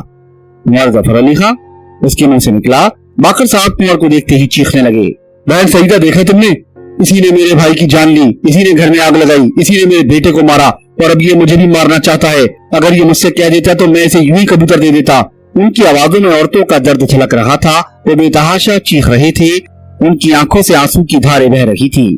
انہیں اسپتال بھجوا دیجیے، دشمن ہم سب کو غلط فہمی میں مبتلا کرتا رہا ہے، میں جا رہا ہوں۔ فریدی کہتا ہوا نواز صاحب کے پاس رکا، آپ ماتر صاحب کے یہاں سعیدہ غزالہ اور طارق کے ہمراہ چلے جائیے، مگر دیکھیے کل رات تک وہاں سے کہیں اور نہ جائیے گا۔ کہتا ہوا فریدی غائب ہو گیا۔ نواز صاحب فریدی کی ہدایت کے مطابق چلے تو گئے، مگر دوسرے روز شام کو غزالہ کی طبیعت سنبھلنے پر باقر صاحب کے اصرار پر ان کے گھر چلے آئے۔ سعیدہ اپنے مکان پر لوٹ آئی تھی اور کنور ظفر علی خان پر نواب زادہ ذاکر کے قتل اور ان کے بھائی لیفٹیننٹ باقر کے گھر میں آگ لگانے اور چوری کے الزام میں لیفٹیننٹ باقر کی طرف سے مقدمہ چلا دیا گیا تھا۔ وہ ضمانت پر چھوڑ دیے گئے تھے اور ہسپتال میں تھے۔ اپنے کمرے میں بیٹھا ہوا فریدی دو کتابوں پر منہمک تھا۔ قلبی خاکے والی کتاب پر کچھ نشانات نوابزادہ شاکر نے لگا رکھے تھے، دوسری کتاب پڑھتے ہوئے اس نے کچھ نوٹ لکھے۔ دفتی والا کاغذ پھٹا ہوا تھا۔ اس نے کچھ سوچا اور پھر دونوں کتابیں اٹھائیں اور انہیں اپنی الماری میں بند کر دیا۔ تھوڑی دیر بعد اس نے الماری کھولی، کتابیں الماری میں نہیں تھیں۔ ٹھیک ہے، وہ بڑبڑایا، میں جانتا تھا جابر کی تم یہاں آؤ گے ان کتابوں کے لیے، तुम्हें मेरी सख्त जरूरत है और ये किताबें अब न मिल सकेंगी, ये बहुत दूर चली गई हैं। जेब से एक तस्वीर निकालकर उसने गौर से देखा और फिर उसे जेब में रखते हुए बाहर निकल आया। शाम हो चुकी थी। हमीद का कहीं पता न था। फरीदी ने उसे लेफ्टिनेंट बाकर के घर पर निगरानी के लिए मुकर्रर किया था। उसके ख्याल से उसे अब वापस आ जाना चाहिए था। वो होटल के बरामदे में इंतजार करता रहा और आखिर तंग आकर लेफ्टिनेंट बाकर के घर की तरफ रवाना हो गया। लेफ्टिनेंट बाकर के घर पर बिल्कुल सन्नाटा था। पुलिस के 2 सिपाही बैठे हुए ऊँग रहे थे। लाइब्रेरी में रोशनी शीशे के खानों से छन छन कर आ रही थी। फरीदी ने झांक कर देखा, लेफ्टिनेंट साहब कमरे में किताबों में महफ थे। थोड़ी देर तक वो किताबें देखते रहे, फिर उन्होंने दरवाजे से पिस्तौल निकालकर अपनी जेब में रखा और दरवाजे की तरफ बढ़े। फरीदी ने फौरन अपने आप को छुपा लिया। लेफ्टिनेंट साहब जैसे ही बाहर निकले वो कुछ अजीब तरीके से खांसे। उन्होंने जेब से रुमाल निकाला और अपने मुंह को एक बार फिर पहुंचा। कमरे का दरवाजा बंद किया, ताला लगाया और सिपाहियों को देखते हुए बाहर चले गए। फरीदी उनके जाते ही लपका। जिस जगह रुके थे वहां पर पड़े हुए कागज के टुकड़े को उसने उठाया और लाइब्रेरी के दरवाजे के निचले पट पर उसने अपने डब्बे से सफूफ निकाला और छिड़क दिया। देखते ही देखते लकड़ी का वो टुकड़ा उगलने लगा। जल्दी से फरीदी ने अपनी उंगलियां रुमाल से बांधकर उन्हें अंदर की तरफ दबाना शुरू किया। लकड़ी का तख्ता एक हल्की आवाज के साथ नीचे आ रहा और फरीदी इसी रास्ते से अंदर दाखिल हो गया। हल्की हल्की मध्यम सी आवाजें बातचीत करने की आ रही थी। फरीदी ने कान लगाकर सुना। तारिक अपनी सयाही के किस्से सुना रहा था। कभी कभी नवाब रशीद उद्दमा के बोलने की आवाज भी आ जाती। गदाला के कहके की आवाज उसने साफ पहचान ली। उसने सोचा कि उन लोगों को यहाँ से हटा दे, मगर एक जानी पहचानी आवाज फिर उसे सुनाई दी। मास्टर साहब बोल रहे थे, ये भी यही है? तब ठीक है। कागज जेब से निकालकर फरीदी ने एक बार पढ़ा और फिर उसे जेब में रख लिया। अलमारी के बगल में रखे हुए स्टूल पर एक मुजस्मा रखा हुआ था। फरीदी की उंगलियां उस मुजस्मे पर कुछ तलाश करती रहीं। अचानक उसका हाथ मुजस्मे के पिछले हिस्से पर पड़ा और खफीफ सी आवाज के साथ मुजस्मे का सर बीच से खुल गया। अंदर एक छोटे से संदूकचे में बहुत से खतूत रखे थे। फरीदी ने उन्हें निकाला और देखता रहा। एक तस्वीर देखते ही उसका मुंह खुला का खुला रह गया। मैं इतना नहीं समझा था, इतनी शानदार अदाकारी और ऐसा भेस। फरीदी दिल ही दिल में बोला। खतूत जमा करने के बाद उसने उन्हें अलमारी के बिल्कुल ऊपर रख दिया। सामने एक किताब खुली हुई थी। ऐसा मालूम होता था जैसे अभी उस पर कोई शख्स कुछ लिख रहा था और फिर अधूरा छोड़ कर उठ गया है। किताब के बहुत से औराक सादा थे। सरसरी तौर पर फरीदी ने वर्क उल्टे, जिस्म के बनावट, मुख्तलिफ आज़ा, जिस्मानी हरकत व अफ़ाल, रूह की माहियत के मुतालिक एक बिलतफसील मज़मून था। आखिर उसे वो चीज दिखाई दी ही गई। मेज के नीचे कबूतरों के मंजे में डाले जाने वाले 3 छल्ले एहतियात और हिफाजत से एक छोटे से बॉक्स में रखे थे। बॉक्स पर गद जमी हुई थी, मगर ऐसा मालूम होता था जैसे उस बॉक्स को गैर अहम बनाने के लिए गद डाली गई है। बॉक्स के ऊपर 2 जूते और सामने बहुत सी चप्पलें रखी हुई थी। बगल में एक डब्बा इसी हालत में था। सिगरेट की तंबाकू इसमें भरी हुई थी। फरीदी ने चुटकी सी तंबाकू सूंघा। अरे, इसके मुंह से बेख्तियार निकला। तंबाकू और छल्ले वाले खतूत लेकर दरवाजे की तरफ भागा। उसकी आंखों में गैर मामूली चमक थी। अचानक उसे महसूस हुआ कि वो आगे नहीं बढ़ सकता। उसने झुककर देखा। पैरों से तार से ज्यादा एक बारीक शय चकली हुई थी। उसने चाहा चीखे, मगर गर्दन में भी ऐसी ही एक मुसीबत थी। सामने जाबिर खड़ा मुस्कुरा रखा था। फंस गए ना आखिर। तुमने मुझे फंसाना चाहा और खुद दाम में आ गए। शायद अगर मुझे 5 मिनट की भी देर होती तो तुमने तो मुझे खत्म ही कर दिया होता। वो कुछ धीमे लहजे में बोला। फरीदी ने हाथ से पिस्तौल निकालने की कोशिश की, मगर पिस्तौल निकालने से पहले हाथों की ताकत खत्म हो गई। जाबिर हंसा।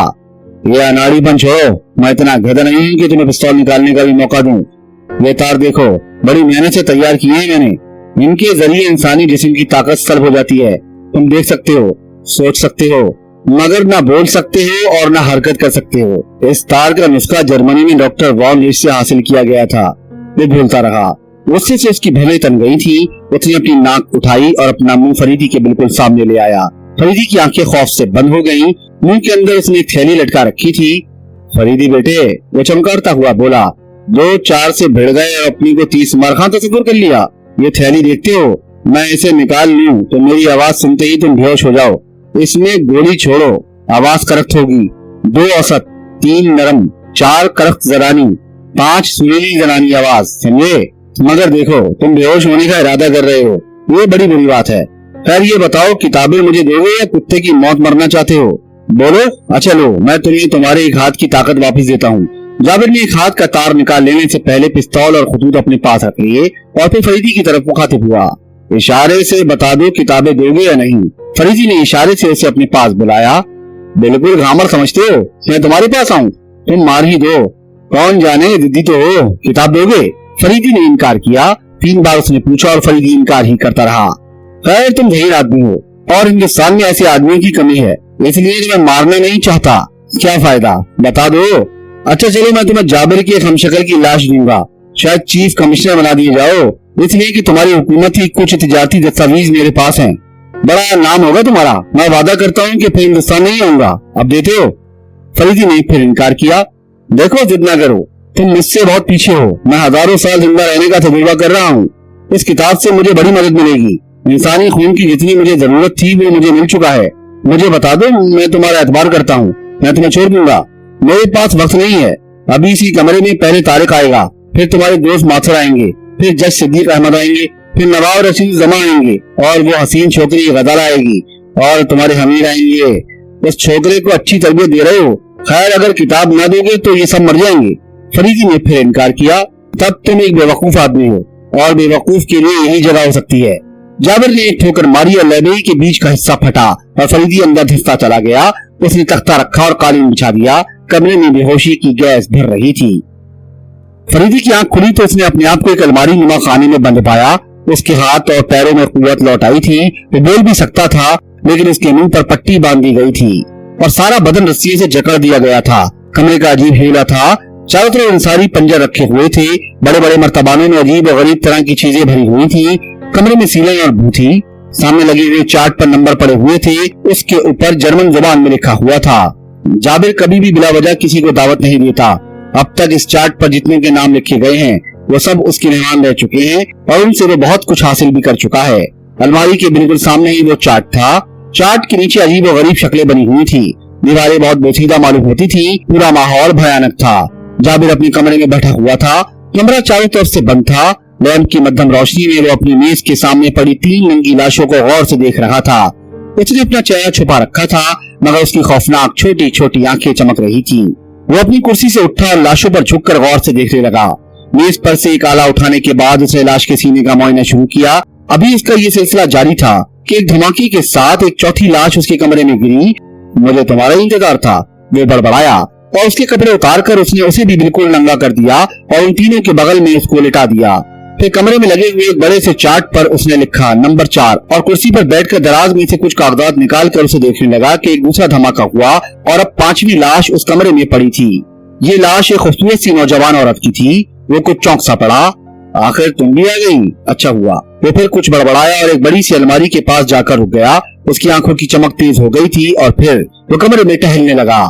लाश के करीब आकर उसने औरत की लाश को भी उन लाशों के बराबर डाल दिया और चार्ट पर नंबर 5 लिखकर उसे गौर से देखने लगा। अभी यह खाना खाली था। वो अपनी कुर्सी पर आकर बैठ गया और लैंप की मध्यम रोशनी में वो छत की तरफ देखने लगा। ये छत बिल्कुल सपाट मालूम होती थी, जिसे देखकर कोई भी ये नहीं कह सकता था कि इसमें कोई जोड़ है और ये जरा सा बटन दबाने से खुल सकती है। वो सोच रहा था कि पुरानी छत उसके लिए कितनी करामत साबित हुई है। गर्मी से परेशान होकर वो टहलने लगा। इसी तरह का एक धमाका हुआ। छत खुली और लाश अंदर गिर पड़ी। तुमने काफी इंतजार दिखाया है, अब मुझे किसी का इंतजार न करना पड़ेगा। वो फिर बड़बड़ाया और उसको भी बिल्कुल नंगा करके उन लाशों के बगल में लिटा दिया। चार्ट का वो खाना जो खाली था 6 नंबर से भर चुका था। उसने जोरदार कहका लगाया और दीवार से लगी हुई बड़ी सी अलमारी का पर्दा हटाया। एक शख्स रस्सियों में जकड़ा हुआ खड़ा था। उसके मुंह में कपड़ा ठूस दिया गया था। देखो तुम्हारे मेहमान आए हुए हैं। उसने लाशों की तरफ इशारा किया। बंधे हुए शख्स की आंखें गुस्से से सुर्ख हो गईं।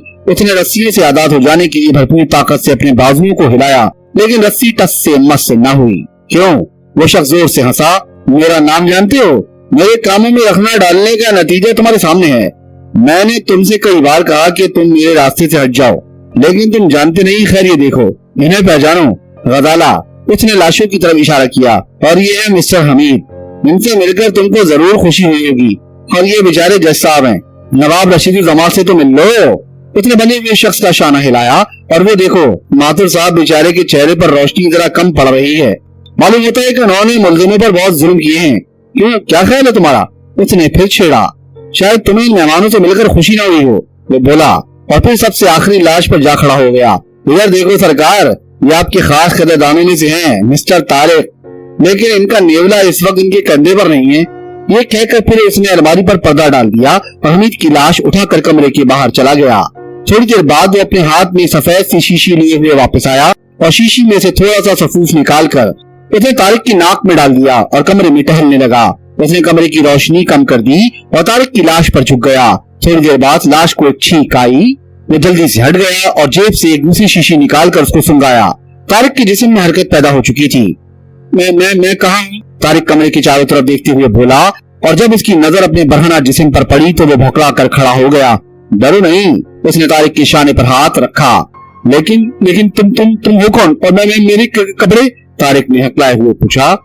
ये लो अपने कपड़े, घबराओ नहीं, अभी तुमको मालूम हो जाएगा कि मैं कौन हूँ। तारिक जल्दी जल्दी अपने कपड़े पहनने लगा। जब वो कपड़े पहन चुका तो उसने अपने चेहरे पर से नकाब हटाया। फरीदी! तारिक जोर से चीखा। क्या मैं ख्वाब देख रहा हूँ? नहीं, आप ख्वाब नहीं देख रहे हैं, मैं हूँ इंस्पेक्टर अहमद कमाल फरीदी। लेकिन ये सब क्या, तुम पागल तो नहीं हो गए? तारिक बोला। अभी बताता हूँ, वो बोला और बकिया लाशों को होश में लाने की कोशिश करने लगा। नवाब रशीद जमा और गजाला के अलावा सबको होश आ चुका था। वो उन सबके कपड़े देते हुए बोला, घबराइए नहीं, अभी आप लोगों को सब कुछ मालूम हो जाएगा। और वो नवाब साहब और गजाला की मुंह पर पानी के छींटे देने लगा। सब लोग हैरत से उसको देख रहे थे। उनकी समझ में कुछ नहीं आ रहा था कि ये क्या मामला है। फरीदी यहाँ किस तरह पहुंचा और हम लोगों को किसने गिरफ्तार किया। वो ये सोच ही रहे थे कि नवाब साहब उठ बैठे और उसने उन्हें भी कपड़े पहनने को दिए। नवाब साहब की नजर जैसे ही गजाला पर पड़ी वो बड़े जोर से चीखे, फरीदी! नवाब साहब परेशान न हो, उसने अंग्रेजी के लहजे में कहा। शुक्र है कि मैं वक्त पर पहुंच गया, वरना आप लोगों का न जाने क्या असर होता। मेरी बच्ची! नवाब साहब की आंखों से आंसू निकल रहे थे। घबराइए नहीं, अभी इनको भी होश आ जाएगा, उसने तसल्ली दी। मुझसे फरीदी कुछ बताइए कि वाकया क्या है? माथुर ने पूछा। वाकया तो कोई खास नहीं, वो जेब से पिस्तौल निकाल कर उछालता हुआ बोला। इन्हें आप देख रहे हैं, नवाब साहब रशीद जमा, एक बुजुर्ग हस्ती जिनसे कभी इस बात की उम्मीद नहीं रखी जा सकती कि नवाब ज़्यादा शाकिर अली के कत्ल में इनका हाथ हो सकता है। उसने पिस्तौल से खेलते हुए कहा। क्या बकते हैं? नवाब साहब गुस्से में खड़े हो गए। मैं तुम्हें इतना जलील नहीं समझता था, मैंने तुम्हें आज तक अपने बेटे की तरह समझा, लेकिन मुझे नहीं मालूम था कि तुम्हारी रगों में जलालत का खून दौड़ रहा है, कमीने जलील। बस नवाब साहब, आपके मुंह से गालियां कुछ भरी नहीं मालूम होती। वो मुस्कुराया। लेकिन तुमको अपने हाथों में कानून नहीं लेना चाहिए था, मात्र अफसराना अंदाज में बोला। और अगर तुम्हारे पास इसका सबूत था कि नवाब रशीद जमा नवाबजादा शाकिर अली के कातिल हैं या इनका इस कत्ल में हाथ है, तो ये तुम्हें कानूनी तौर पर इन्हें गिरफ्तार करना चाहिए। और हम लोगों का हाथ किस कत्ल में है जो इस तरह से यहाँ लाए गए? मातर साहब, चूंकि मुझे इस बात का यकीन है कि नवाबजादा शाकिर अली के कत्ल में नवाब साहब का हाथ है और मेरे पास कोई कानूनी सबूत नहीं है, इसलिए मुझे ऐसा करना पड़ा। और चूंकि आप पुलिस की एक जिम्मेदार ऑफिसर हैं, इसलिए आपके सामने इनका बयान होगा। फरीदी, खुदा के लिए होश में आओ, आज तुम्हें क्या हो गया है? ये सब क्या तमाशा है? अगर तुम्हें करना ही था तो कपड़े उतारकर हम लोगों को जलील करने से क्या फायदा पहुंचा? फायदा? जज साहब अब हमेशा फायदे ही की सोचते हैं, उसने जज साहब को जवाब दिया। आप लोगों का असली रूप यही है, आप सब जलील है जो शराफत का मसनूई लिबास पहनकर लोगों को धोखा देते हैं, खुद जुर्म करके दूसरों के सर थोप देते हैं। आपके नापाक जिस्मों को नंगा ही रहना चाहिए, बिल्कुल नंगा, एक कुत्ते की तरह, ताकि आप किसी को धोखा न दे सकें। वो गुस्से में बके जा रहा था और जज साहब बेचारे सहम कर चुप हो गए थे। वदाला को होश आ रहा था। नवाब साहब आहिस्ता आहिस्ता उसके सर पर हाथ फेर रहे थे। वदाला ने आंखें खोल दी और अपने बाप को अपने पास देखकर उसे कुछ इत्मीनान हुआ। लेट कर बैठ गई और फरीदी की गुफ्तगू गौर से सुनने लगी। बहरहाल नवाब साहब को ये इकरार करना पड़ेगा कि शाकिर अली के कत्ल में इनका हाथ है। उसने कंखियों से वदाला की तरफ देखा। ये झूठ है, सब झूठ है, वदाला चिल्लाई। क्या आपको भी इससे इनकार है? उसने नवाब साहब से दरियाफ्त किया। आखिर तुम चाहते क्या हो? नवाब साहब आजिज होकर बोले। यही कि आप ये लिख कर दीजिए कि नवाबजादा शाकिर अली के कत्ल में आपका हाथ है। ये कभी नहीं हो सकता, नवाब साहब गुस्से में बोले। हो सकता है, उसने पिस्तौल दिखाया। ठहरो, मातिर कुर्सी से उठता हुआ बोला। तुम बहुत आगे बढ़ रहे हो। ओह, सुपरिटेंडेंट साहब, आपको गुस्सा आ गया? कुर्सी पर बैठ जाइए। लेकिन तुम ये सब क्या कर रहे हो? मैं कुछ नहीं कर रहा हूँ, ये कागज हाजिर है, इस पर लिख दीजिए। मेरे पास ज्यादा वक्त नहीं है, जल्दी कीजिए। लेकिन कुछ नहीं, जल्दी कीजिए। और सुपरिटेंडेंट साहब, आपको गवाही देना होगी, उसने पिस्तौल करीब करते हुए कहा। नवाब साहब मजबूरन कलम उठाते हुए बोले। क्या लिखूं? हाँ, लिखिए। मैं आज इंस्पेक्टर फरीदी और मातिर साहब सुपरिटेंडेंट के सामने इस बात का इकरार करता हूँ कि नवाबजादा शाकिर अली के कत्ल में मेरी भी साजिश थी। नवाब रशीद जमा बकलम खुद। लीजिए मातिर साहब, अब आप भी गवाही कर दीजिए, वो मुस्कुराता हुआ बोला। मातिर ने उसको घूरा और फिर उस कागज पर अपनी दस्तखत कर दिए। उसने कागज अपनी जेब में रखते हुए कहा। आप लोगों को बेहद तकलीफ हुई, اس کی میں معافی چاہتا ہوں۔ غزالہ نے نفرت سے منہ پھیر لیا۔ اچھا اب آپ لوگ جا سکتے ہیں۔ اس نے تالی بجائی اور فوراً 8 نقاب پوش کمرے میں داخل ہوئے۔ آپ لوگوں کو آرام سے چھوڑاؤ، اس نے اشارہ کیا اور نقاب پوش ان لوگوں کو لے کر کمرے سے باہر چلے گئے۔ انتہائی بد مذاقی کا ثبوت ہے۔ اگر قیدی کرنا ہی تھا تو ایک سرے سے ننگا کرنے کی کون سی ضرورت تھی؟ حمید نقاب پوش کو مخاطب کرتے ہوئے بولا۔ میں کیا جانوں، یہ تو فریدی صاحب بتا سکتے ہیں، نقاب پوش نے جواب دیا۔ فریدی صاحب کیا مطلب؟ جی ہاں، آپ انہی کے قیدی ہیں، نقاب پوش بولا۔ کیا بکتے ہو؟ ہمارے اتنے بڑے ہو گئے اور تمہیں جھوٹ بولنا بھی نہیں آیا، اور یہ پستول کانے کیوں کھڑے ہو؟ ہٹاؤ اس کو، میں بھاگا تھوڑی جا رہا ہوں۔ لیجیے، آپ کو یقین نہیں آ رہا تو خود دیکھ لیجیے، فریدی صاحب خود ہی آ رہے ہیں، نقاب پوش نے اشارہ کیا۔ اتنے میں وہ کمرے میں داخل ہوا۔ آپ؟ حمید کم حیرت سے کھلا رہ گیا۔ اس کے دونوں ہاتھ پیچھے سے اچھی طرح باندھ دو، اس نے نقاب پوش کو حکم دیا۔ حمید نے غور سے اس کو دیکھا۔ او تم، اس کے منہ سے نکلا۔ اگر تم نے ذرا سی بھی حرکت کی تو تم گولی چلا دو گے، حمید نے جملہ پورا کیا۔ لو باندھ لو، حمید نے منہ بنا کر کہا۔ اور جب وہ آدمی حمید کے دونوں ہاتھ باندھ چکا تو اس نے نقاب پوش سے کہا، ان کو کبوتر خانے میں لے جاؤ، میں روشنی لے کر آتا ہوں۔ تھوڑی دیر بعد وہ روشنی لے کر کبوتر خانے میں آ گیا، جہاں حمید اس آدمی کے ساتھ پہلے ہی کھڑا تھا۔ کمرے میں ہزاروں کبوتر پڑے ہوئے تھے جن کے پیٹ چاک کر دیے گئے تھے۔ دیکھا؟ اس نے حمید سے پوچھا۔ ہاں دیکھ لیا، حمید نے بے دلی سے جواب دیا۔ نہیں، ادھر دیکھو۔ اس نے اپنی ناک کو پکڑ کر ایک جھٹکا دیا۔ حمید نے دیکھا کہ اس کی نسمی ناک غائب ہے اور اس کی جگہ پر ایک بڑا سا گہرا غار ہے۔ حمید نے فوراً آنکھیں بند کر لی۔ جابر، اس کے منہ سے نکلا۔ جابر نے ایک زوردار قہقہ لگایا اور اپنی ناک لگاتے ہوئے کہا، دیکھا، یہ میرا ایک معمولی سا کرشمہ ہے، تمہارا استاد بھلا میرا مقابلہ کیا کر سکتا ہے؟ جابر، میں یہ مانتا ہوں کہ بھید بدلنے میں تم استاد ہو۔ فریدی کا بھید اس صفائی سے بدلا ہے کہ کوئی تمہیں پہچان نہیں سکتا۔ میں خود تھوڑی دیر کے لیے دھوکہ کھا گیا تھا، لیکن یہ یاد رکھو کہ سورج سے فریدی بن سکتے ہو لیکن اس کی ذہانت نہیں پا سکتے، حمید نے جواب دیا۔ خیر چھوڑو، آؤ میں تمہیں اپنے کبوتر دکھاؤں۔ یہ دیکھو، جیسے صدیق احمد صاحب کا عزیز ترین کبوتر قمری، یہ بالکل اصلی نسل کا ہے۔ جابر حمید کو لیے ہوئے کمرے میں داخل ہوتے ہوئے بولا، اور یہ نواب زادہ شاکر علی کا وہ افریقی شیرازی ہے جس کی مجھے عرصے سے تلاش تھی۔ ان کی نسل بہت کم ہے، یہ صرف افریقہ کے جنگلات میں پائے جاتے ہیں۔ ان کی سب سے بڑی خصوصیت یہ ہے کہ ان کے خون میں کچھ مٹھاس ہوتی ہے جو انسان کے قلب کی ماہیت بدل دینے میں کارآمد ثابت ہوتے ہیں۔ اتفاقاً مجھے یہ کبوتر شاکر علی کے یہاں نظر آئے اور جس کی حاصل کرنے کے لیے مجھے خون کرنا پڑا۔ جابر لال دھاگے سے بندھے ہوئے کبوتر کو اٹھاتے ہوئے بولا۔ حمید کا بدبو کی وجہ سے دماغ پھٹا جا رہا تھا، اس نے عاجز ہو کر کہا، ہاں میں نے سب دیکھ لیا۔ واہ، لمپٹ مکھی تو تم نے دیکھا ہی نہیں۔ جابر نے ایک کبوتر کی طرف اشارہ کیا۔ یہ کبوتر ظفر علی صاحب کے ایک دوست ان کے لیے عرب سے لائے تھے۔ اس کی ہڈیاں بڑی کارآمد ہوتی ہیں۔ اس کے سفید سے چہرے کا رنگ بدل دینے کا ایسا پاؤڈر تیار ہوتا ہے جو بغیر دواؤں کی مدد سے نہیں چھوٹتا۔ سوئٹزرلینڈ میں 3 سال تک اس پاؤڈر کی مدد سے اپنا رنگ بدلے ہوئے تھا۔ اور یہ چانیا ہے، یہ جوگی بیر، یہ غفوری، یہ لٹمایا گراباز۔ جابر نے مختلف کبوتروں کی طرف اشارہ کیا۔ اچھا اب تم چلو، آرام کرو، مجھے تمہارے استاد سے کچھ باتیں کرنی ہیں۔ جابر نے حمید کو ایک نقاب پوش کے حوالے کیا اور خود اپنے کمرے کی طرف روانہ ہو گیا۔ کمرے میں پہنچ کر اس نے الماری کا پردہ ہٹایا۔ کہیے فریدی صاحب، جابر کی طاقت کا آپ کو اندازہ ہو گیا؟ اب بھی بہتر ہے کہ تم میرے راستے سے ہٹ جاؤ، جابر نے فریدی کا منہ کھولتے ہوئے کہا۔ فریدی نے تھک کر اپنی آنکھیں بند کر لیں۔ اچھا اب تم الماری سے نکل آؤ۔ جابر نے فریدی کے لپٹی ہوئی رسیوں کو کھول دیا لیکن اس کے ہاتھ بندھے رہنے دیے۔ رسی کھلتے ہی فریدی فرش پر گر کر بے ہوش ہو گیا۔ جابر اس کو ہوش ملانے کے لیے اس کے منہ پر پانی کی چھینٹیں دینے لگا۔ تھوڑی دیر بعد فریدی کو ہوش آ گیا۔ فریدی، تمہاری ذہانت کا مجھے اقرار ہے اور میں نہیں چاہتا کہ تمہارے خون سے اپنے ہاتھ رنگوں۔ بہتر ہے تم مجھے وہ دونوں کتابیں، روح اس کی ماہیت اور کلمی خاکے واپس کر کے میرا پیچھا چھوڑ دو۔ ان کتابوں کو حاصل کرنے کے لیے مجھے کیا کیا کرنا پڑا ہے یہ میں جانتا ہوں۔ جابر، اگر تم یہ سمجھتے ہو کہ میں اس وقت تمہارے بس میں ہوں اور ڈر کے مارے اپنے فرض سے سبکدوش ہو جاؤں گا تو تمہارا یہ خیال غلط ہے۔ میں تم جیسے لوگوں کو جو یہ خطرناک زہر کی طرح سے انسانوں کی زندگیاں تباہ کرنے پر تلے ہوئے ہوں ختم کر دینا چاہتا ہوں۔ میں اگر موت سے ڈرتا تو یہ پیشہ اختیار ہی نہ کرتا۔ تمہارے ہاتھ میں پستول ہے، تم مجھے ختم کر سکتے ہو، لیکن وہ کتابیں جن سے تم اور تمہاری برادری غلط فائدہ اٹھاتی رہے گی میں کبھی تمہارے حوالے نہیں کر سکتا۔ فریدی، جابر نے غصے سے کہا، بہتر ہے کہ تم اپنے فیصلے پر پھر ایک بار غور کرو۔ تم نے اب تک مجھے کافی نقصان پہنچایا ہے اور میں ٹالتا رہا، لیکن اس بار میں اتنے بڑے نقصان کو برداشت نہیں کر سکتا۔ نقصان؟ اور تمہارا؟ جیسے وہ کتابیں تمہارے باپ دادا کی ملکیت ہیں۔ حد سے مت بڑھو فریدی، تم بھول گئے ہو کہ اس وقت تم جابر سے باتیں کر رہے ہو۔ اور जावेद तुम भी ये ना भूलो कि आज तुमने नवाब रशीद जमा वगैरह के साथ जो जलील बर्ताव किया है, इससे मेरा खून खौल रहा है। अभी क्या किया है? अगर तुमने मेरी बात नहीं मानी तो इससे भी बुरा नतीजा होगा।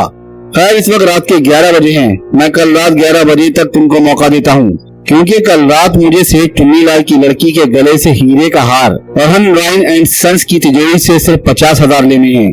अल्लाह के हाथों रशीद जमा से भी मुलाकात करूंगा। दोबारा मिलकर वो जरूर खुश होंगे और इस तहैये के जरिए कुछ रुपए भी मिल जाएंगे। जाबिर हंसा। जानते हैं फरीदी, मुझे तुम्हारा भेस और आवाज बदलने के लिए काफी अरसे तक मेहनत करनी पड़ी है और अब मैं इतना कामयाब हो गया हूँ कि नवाब रशीद जमा, गजाला और माथर कोई भी नहीं पहचान सका। मजे की बात तो यह है कि हमीद भी थोड़ी देर के लिए धोखा खा गया था। हमीद क्या, मैं खुद तुम्हें एक नजर में नहीं पहचान सका था। लेकिन जाबिर याद रखो कि तुम ज्यादा अरसे तक लोगों को धोखा नहीं दे सकते। एक फरीदी मर सकता है, लेकिन ये ना भूलो कि हजारों फरीदी पैदा हो सकते हैं। फरीदी बोला, मुझे परवाह नहीं, मैं अपने रास्ते में आए हुए लोगों को एक मामूली पत्थर के टुकड़े की तरह अपनी ठोकर से हटा देता हूँ। अच्छा अब मैं चला, ठीक 12 बजे मैं यहाँ पहुंच जाऊंगा, तुम अपना फैसला सोच रखना। जाबिर ये कहता हुआ बाहर निकल गया और फरीदी को कमरे में बंद कर दिया। रात भर जागने की वजह से नवाब रशीद जमा की आंखें इस वक्त खुली जब गजाला कुंवर जफर अली खान से रात के गुजरे हुए वाकयात बयान कर रही थी। फिर आप लोग यहाँ तक किस तरह पहुंचे? कुंवर जफर अली खान ने सवाल किया। हम लोगों को आंखों पर पट्टी बांधकर एक मोटर पर बिठा दिया गया और 3-4 घंटे तक चलने के बाद हम एक सुनसान जगह पर उतार दिए गए। हमारे हाथों की रस्सियां खोल दी गयी और हम लोग काफी अरसे तक इधर उधर भटकते रहे। फिर माथे साहब को रास्ता याद आ गया और हम लोग यहाँ पहुँच गए। लेकिन इस फेल से फरीदी का क्या मकसद था? कंवर जफर अली खान कुछ सोचते हुए बोले। कंवर साहब अब इसका नाम नहीं लीजिए, इस दुनिया में अब किसी पर भरोसा नहीं किया जा सकता।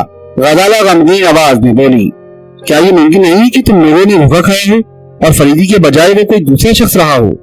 नहीं, कंवर साहब भी फरीदी ही थे, वही स्वेत वही लबल लहजा। गजाला ने तरदीद की। और सार्जन हमीद कहाँ है? कंवर साहब ने सवाल किया। उनका कुछ पता नहीं, गजाला बोली। अच्छा अब तुम आराम करो, बहुत थकी हुई मालूम होती हो। मैं जरा माथे साहब के यहाँ जा रहा हूँ। फरीदी पर मुझे पहले ही से शुबा था। बहरहाल मामला खतरनाक सूरत इख्तियार कर रहा है। कंवर जफर अली गजाला से रुखसत होकर सीधे माथे साहब के बंगले की तरफ रवाना हो गए। कंवर साहब अभी थोड़ी ही दूर चले होंगे कि एक मोटर तेजी से उनके करीब ही एक कागज का टुकड़ा गिराती हुई गुजर गई। मैंने उसे उठाकर पढ़ा। लिखा था, सुनता हूँ कि मैं फरीदी साहब का कैदी हूँ, लेकिन यकीन नहीं आता। आज रात को ये लोग बहादुर बिशंबर सिंह की कोठी पर छापा मारने वाले हैं। कंवर जफर अली खान ने भी पुर्जा अपनी जेब में रखा और तेज तेज कदम बढ़ाता हुआ माथर साहब के बंगले पर पहुंच गया। माथर अभी अभी सोकर उठे थे। कंवर साहब की आमद की इत्तला सुनकर वे फौरन बाहर आ गए। क्या बताऊं कंवर साहब, मुझे अदालत से सब कुछ मालूम हो गया है। वाकई ये निहायत हैरत अंगेज वाकया है। आप किस नतीजे पर पहुंचे? कंवर जफर ने सवाल किया। भाई अभी तक तो कुछ भी सोचने और समझने का मौका नहीं मिला, माथर साहब ने सिगरेट का कश लगाते हुए कहा। हाँ, अभी जब मैं आपके यहाँ आ रहा था तो एक नया वाकया पेश आया। कंवर जफर अली ने वो पुर्जा दिखाया जो मोटर से गिराया गया था। माथर ने वो पुर्जा पढ़ते ही जल्दी से सवाल किया, आपने मोटर का नंबर देखा था? जब तक मैं पुर्जा उठाऊं मोटर बहुत दूर निकल चुकी थी और पहले से इस बात का इल्म तो था नहीं कि फौरन नंबर नोट कर लेता। कंवर ने मुस्कुराते हुए जवाब दिया। इतने में नौकर चाय लेकर आ गया। अच्छा आइए कंवर साहब, अब चाय पी ली जाए। माथे प्याली में चाय उंडेलते हुए बोले। हमीद की इस तहरीर पर क्या कार्रवाई कीजिएगा? कंवर ने चाय का घूंट लेते हुए कहा। मुझे ये तहरीर फर्जी मालूम होती है, माथर ने कहा।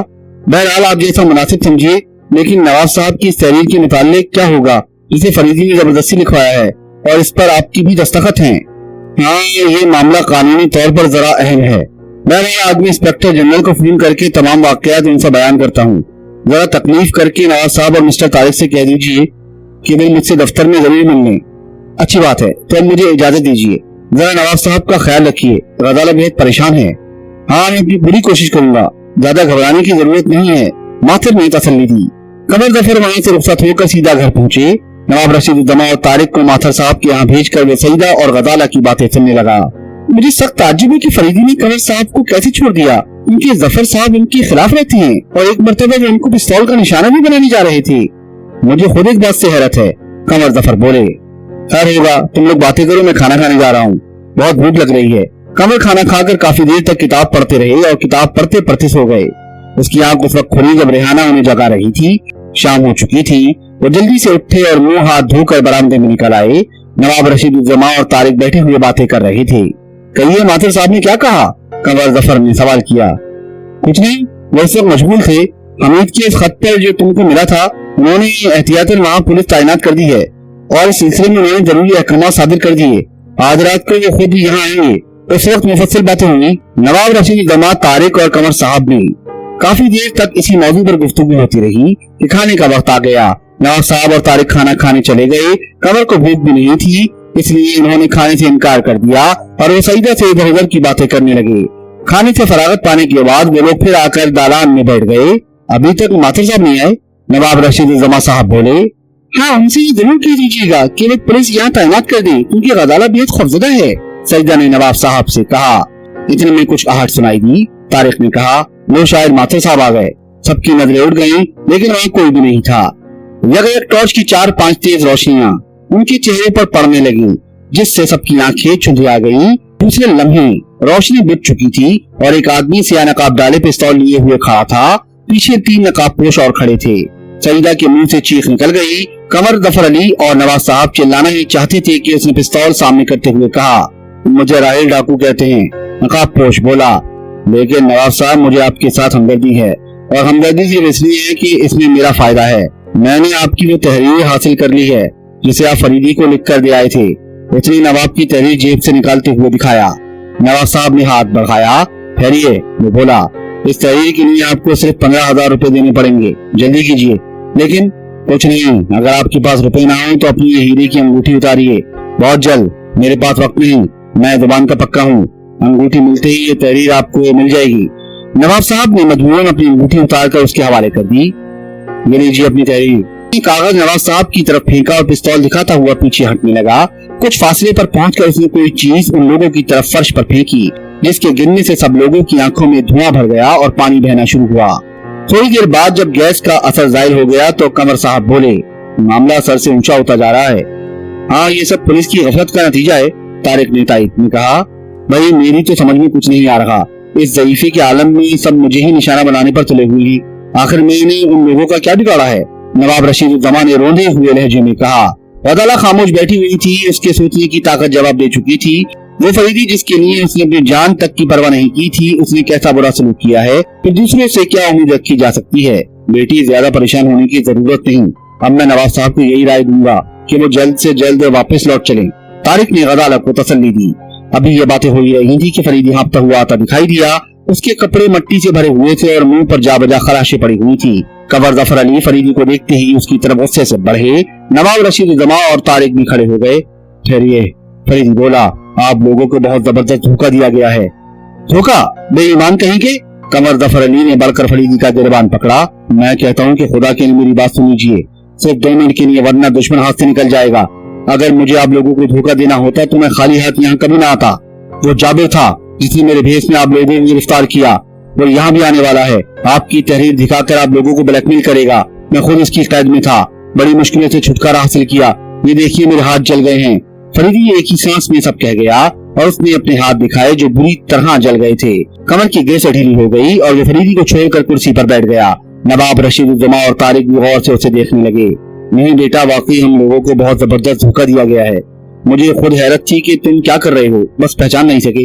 ہاں، اور اس نے چالاکی یہ کی تھی کہ آپ لوگوں کو ہوش میں لانے سے پہلے لیمپ کی روشنی بھی کم کر دی تھی کہ چہرے کے خدوخال صاف طور سے نظر نہ آئیں. اچھا، یہ سب باتیں بعد میں ہوں گی، وہ یہاں آتا ہی ہوگا، اس لیے ہم لوگوں کو تیار ہو جانا چاہیے. میں نے حمید کو ماتر صاحب کے بنگلے پر روانہ کر دیا، وہ آتے ہی ہوں گے. فریدی بولا. لیکن ابھی تھوڑی دیر ہوئی کہ 4 نقاب پوش آئے تھے جس میں سے ایک اپنے کو راہیل بتاتا تھا اور نواب صاحب کو یہ تحریر دیکھ کر ان کے ہیرے کی انگوٹھی لے گیا. فریدی نے اس طرح کہا جیسے اسے اس کا پہلے سے یقین رہا ہو. اتنے میں ماتر صاحب بھی آ گئے. نواب رشید الزماں نے راہیل کی تازہ واردات کی تفصیل بیان کرنا شروع کر دی. تو فریدی، اگر حمید مجھ سے تمام واقعات نہ بیان کرتا تو میں دھوکے میں تمہیں ضرور گرفتار کر لیتا. ماتر صاحب مسکراتے ہوئے بولے. اچھا ماتر صاحب، وقت بہت کم ہے، جلدی کیجیے ورنہ دشمن پھر ہاتھ سے نکل جائے گا. غالباً آپ نے چنی لال اور ہری لائن اینڈ سنس کے یہاں پولیس کا مکمل انتظام کر دیا ہوگا. فریدی بولا. ہاں، میں نے وہاں کے لیے تمام انتظامات مکمل کر دیے اور کل رات کے حادثے کی اطلاع میں نے فون کے ذریعے انسپکٹر جنرل کو کر دی تھی. وہاں سے بہت سخت احکامات ملے ہیں، وہ پرسوں خود یہاں پہنچ رہے ہیں. اچھا، خیر، اب جلدی کرنا چاہیے، فریدی نے کہا. لیکن ابھی تک حمید نہیں آئے. ماتر بولے. وہ آ جائیں گے، میں نے انہیں پتا دیا ہے. اب چلیے، احتیاطاً 8-10 کانسٹیبلوں کو یہاں چھوڑ دیجیے اور آپ لوگ اطمینان سے سوئیے. پولیس آپ لوگوں کی حفاظت کے لیے ہے، کوئی ڈرنے کی بات نہیں. فریدی نواب رشید الزماں سے مخاطب ہو کر بولا. फरीदी और माथुर सिपाहियों को लेकर नवाबजादा शाकिर की कुतुब खाने की तरफ रवाना हो गए। वहां पहुंचकर फरीदी की हिदायत के मुताबिक पुलिस ने लाइब्रेरी का अच्छी तरह मुहासरा कर लिया और खुद फरीदी, माथुर और 2 इंस्पेक्टर पुलिस लाइब्रेरी के दरवाजे के सामने कुछ फासले पर छुप कर बैठ गए। आपकी घड़ी में क्या वजह है? फरीदी ने माथुर से दरियाफ्त किया। 11:15। बस वो आया ही चाहता है, क्योंकि 12 बजे तक उसको यहाँ जरूर पहुंचाना चाहिए। इतने में कोई शख्स तेजी से लाइब्रेरी की तरफ आता हुआ दिखाई दिया। वो देखिए कोई आ रहा है, एक इंस्पेक्टर ने इशारा किया। माथुर ने पिस्तौल संभाला। ठहरिए, फरीदी ने आहिस्ता से कहा, ये हमीद है। हमीद फरीदी के करीब आकर बोला, अभी तक दोनों जगहों पर कोई वारदात नहीं हुई? नहीं। फरीदी ने ताज्जुब से कहा, जी हाँ, बहरहाल पुलिस वहाँ मौजूद है। अच्छा खैर, तुम बैठ जाओ। और फरीदी कुछ सोचने लगा। बैठे बैठे जब काफी अरसा गुजर गया तो फरीदी ने फिर वक्त पूछा। अब ठीक 12 बजे हैं, माथुर ने जवाब दिया। फरीदी तशवीश भरे लहजे में बोला, अब कैद खाने के अंदर चलना चाहिए, लेकिन वहाँ फिर कोई नई मुसीबत न पेश आए। हमीद बोला, जो कुछ भी हो, लेकिन अब हम लोगों को अंदर चलना पड़ेगा, क्योंकि मुझे यकीन हो रहा है कि वो कुछ भाग गया है। चलिए, मालूम होता है कि आपको कबूतर खाना बहुत पसंद आ गया, हमीद उठते हुए बोला। फरीदी, हमीद, माथुर और वो दोनों सब इंस्पेक्टर लाइब्रेरी की तरफ रवाना हुए। लाइब्रेरी में पहुंचकर फरीदी ने कालीन हटाया और एक छोटा बटन जो फर्श में लगा हुआ था उसको दबाया। तख्ता हट गया, जिससे अंदर का कमरा साफ नजर आने लगा। फरीदी पिस्तौल लिए हुए आहिस्ता से उसमें कूदा। फिर हमीद, माथुर और इंस्पेक्टर भी कमरे में कूद पड़े। अंदर बिल्कुल अंधेरा था। फरीदी ने टॉर्च जलाई। कमरे में कोई नहीं था, अलबत्ता तमाम चीजें बिखरी हुई पड़ी थी और कमरे का दरवाजा खुला हुआ था। कमरे का दरवाजा कैसे खुला? ये तो बाहर से बंद था। फरीदी बोला, अच्छा हमीद, तुम पिछले दरवाजे से जिधर से मैं तुम्हारे पास आया था, कुछ सिपाहियों को लेकर दाखिल हो जाओ, जरा होशियार रहना। हमीद छत पकड़कर ऊपर चढ़ गया और फरीदी उस कमरे से बाहर निकला। टॉर्च की रोशनी में उसने देखा कि 4 आदमी जमीन पर मुर्दा पड़े हुए हैं। देखा आपने, मुझे पहले ही से यकीन था कि वो भाग गया। फरीदी माथुर से मुखातिब हुआ। लेकिन इसमें भी इसकी कोई चाल ना हो, माथुर बोला। इतने में हमीद भी सिपाहियों को लेकर दूसरे दरवाजे से दाखिल हुआ। तहखाने का कोना कोना देखा गया, लेकिन वहाँ कोई न था, सिवाय इसके कि कबूतर खाने पर उन लोगों को 2 लाशें और मिली। फरीदी एक बैग कुछ सोचते हुए बोला, माथुर साहब, जल्दी से एक मोटर का इंतजाम कीजिए। वो यहाँ से बचकर निकल गया, लेकिन अभी ज्यादा अरसा नहीं हुआ। जाते हुए वो अपने उन साथियों को भी मार गया। सब लोग जल्दी से तहखाने से निकल आए और फौरन एक सिपाही को मोटर लाने के लिए भेजा। फरीदी बेचैनी से टहलने लगा। उसकी आंखों में खास तरह की चमक पैदा हो गई थी। हमीद, जरा मेरे साथ आओ। फरीदी हमीद को लिए हुए फिर तहखाने में दाखिल हुआ और बाहर के कमरे का अच्छी तरह जायजा लेने लगा। वो मेज की दराज खोलकर कुछ ढूंढने लगा, जिसमें चंद गैर जरूरी कागजात के अलावा और कुछ न था। फिर उसने इधर उधर कुछ तलाश किया, लेकिन कोई ऐसी चीज नहीं मिली जो उसके लिए करामत होती। अलबत्ता उसने अलमारी में से चंद खतूत और कुछ कागजात निकाल कर अपनी जेब में रखे और हमीद से बोला, जल्दी चलो। दोनों जैसे ही बाहर निकले वैसे ही मोटर आ गई। माथुर ने सिपाहियों को हुक्म दिया कि वो लाशों को उठाकर कोतवाली ले जाएं और कुछ सिपाही यहाँ रह जाएं। मोटर पर माथुर और दोनों इंस्पेक्टर, पुलिस और चंद सिपाही बैठ गए। हमीद, तुम भी बैठ जाओ, फरीदी कहता हुआ ड्राइवर के बगल में बैठ गया। अख्तर लॉज, जल्दी चलो, फरीदी ने ड्राइवर से कहा। थोड़ी देर बाद मोटर अख्तर लॉज के सामने खड़ी थी। फरीदी कूद कर उतरा और सीधा सईदा के कमरे की तरफ बढ़ा। सईदा के कमरे में रोशनी हो रही थी। फरीदी ने दरवाजा खटखटाया। कौन? सईदा ने पूछा। मैं हूँ फरीदी। सईदा ने दरवाजा खोलते हुए पूछा, कहीं खरीद तो है? हाँ, सब ठीक है। पहले ये बताओ कि लेफ्टिनेंट बाकर की तुमसे कब मुलाकात हुई थी? 3 रोज पेशतर। मगर आप इस कदर घबरा कर भैया को क्यों पूछ रहे हैं? सईदा ने सवाल किया। कुछ नहीं, तुम परेशान न हो, ये मैं बाद में बताऊंगा। उन्होंने तुमसे कुछ बताया था? फरीदी ने सवाल किया। हाँ, वो ये कह रही थी कि मैं एक काम से कलकत्ता जाने वाला हूँ, सईदा ने जवाब दिया। और कुछ कह रहे थे? अच्छा, अब मैं जा रहा हूँ, वक्त बिल्कुल नहीं, फिर तमाम वाकयात बताऊंगा। नवाब साहब वगैरह से कह देना कि जाबिर बचकर निकल गया, हम लोग उसका पीछा करने जा रहे हैं। फरीदी ये कहता हुआ तेजी से निकला और मोटर में आकर बैठ गया। रात के 2 बजे थे। मोटर तेजी से सड़क को पीछे छोड़ती हुई भागी जा रही थी। फरीदी ड्राइवर से और तेज चलने को कह रहा था। लेकिन मुझे तो डर लग रहा है, हमीद ने बुरा सा मुंह बनाकर कहा। क्यों? फरीदी ने दरियाफ्त किया। इसलिए कि अभी मलकुल मौत इस आदमी की रूह कब्ज करने के लिए तशरीफ लाएंगे और कहीं भी भूले से हम लोगों की तरफ घूम पड़े तब। हमीद ने इस तरह मासूमाना अंदाज में कहा कि सबको हंसी आ गई। तुम अपनी हरकत से बात नहीं आओगे हमीद, फरीदी बोला, और यही शिकायत मुझे आपसे है। बैठे बिठाए एक मुसीबत मोड़ ली है, ना मालूम बेचारी शहनाज का क्या हाल है। हमीद ने ठंडी सांस लेकर कहा। अच्छा, आप अपनी बकवास खत्म कीजिए। लेकिन मैं फिर आपसे कहता हूँ, जैसे कि मैंने उसकी गुफ्तगू सुनी है, इससे यही अंदाजा होता है कि वो हांडियां जो उसने हासिल की हैं, वो 20 तारीख के बाद बेकार हो जाएंगी। आज 15 तारीख है, اس لیے میرا خیال ہے کہ وہ کلکتے میں بالکل قیام نہیں کرے گا بلکہ سیدھا جنیوا جائے گا۔ اس لیے ہم لوگوں کو کلکتہ پہنچنے کے بعد فوراً ہوائی اڈے پر پہنچنا چاہیے۔ حمید نے کہا، تم بالکل ٹھیک کہتے ہو، ہم لوگوں کو سیدھا ہوائی اور بحری اڈے پر پہنچنا چاہیے، فریدی بولا۔ راستے بھر فریدی ڈرائیور سے موٹر کی رفتار تیز کرنے کی تاکید کرتا رہا۔ سنسان سڑک پر موٹر اپنی پوری رفتار سے دوڑ رہی تھی، لیکن فریدی چاہتا تھا کہ کسی طرح اڑ کر جلدی سے کلکتہ پہنچ جائے۔ ڈرائیور اور تیز، فریدی نے کہا۔ حضور موٹر اپنی پوری رفتار میں ہے، اس نے جواب دیا۔ فریدی اچھا کہہ کر چپ ہو گیا اور وہ کلکتہ پہنچنے کے بعد کے پروگرام سوچنے لگا۔ دن کافی چڑھ چکا تھا۔ حمید کا مارے بھوک کے برا حال تھا کیونکہ آج کئی روز سے اسے قاعدے سے کھانا نہیں ملا تھا، لیکن فریدی کے ڈر سے بالکل خاموش تھا۔ کلکتہ قریب آ گیا تھا، بالکل آبادی کا سلسلہ شروع ہو گیا تھا۔ تھوڑی ہی دیر بعد موٹر شہر میں داخل ہوئی۔ ہوائی اڈے پر پہنچ کر فریدی کو معلوم ہوا کہ کل رات سے اس وقت تک کوئی جہاز جنیوا نہیں گیا۔ اب فریدی نے ڈرائیور سے بحری اڈے پر چلنے کو کہا۔ وہاں جا کر وہ بحری آفیسر سے ملا اور اپنا آئیڈینٹی کارڈ دکھاتے ہوئے بولا، ہم لوگ رام گڑھ سے ایک بہت بڑے مجرم کا پیچھا کرتے ہوئے آ رہے ہیں جس نے اب تک مختلف مقامات پر ہزاروں خون، ڈاکے اور بلیک میل کی وارداتیں کی ہیں۔ وہ بھید بدلنے کا ماہر ہے، اس کا پکڑا جانا بہت ضروری ہے۔ کیا کوئی ایسی صورت ہو سکتی ہے کہ وہ جنیوا اترنے سے پہلے ہی گرفتار کر لیا جائے؟ یہاں سے وائرلیس کیا جا سکتا ہے، لیکن جب وہ بھید بدلنے کا ماہر ہے تو وہ کیسے پہچانا جا سکتا ہے؟ بحری آفیسر نے جواب دیا، نہیں، وائرلیس سے کام نہیں چل سکتا۔ کیا یو بوٹ کے ذریعے ہم لوگ جہاز کا پیچھا نہیں کر سکتے؟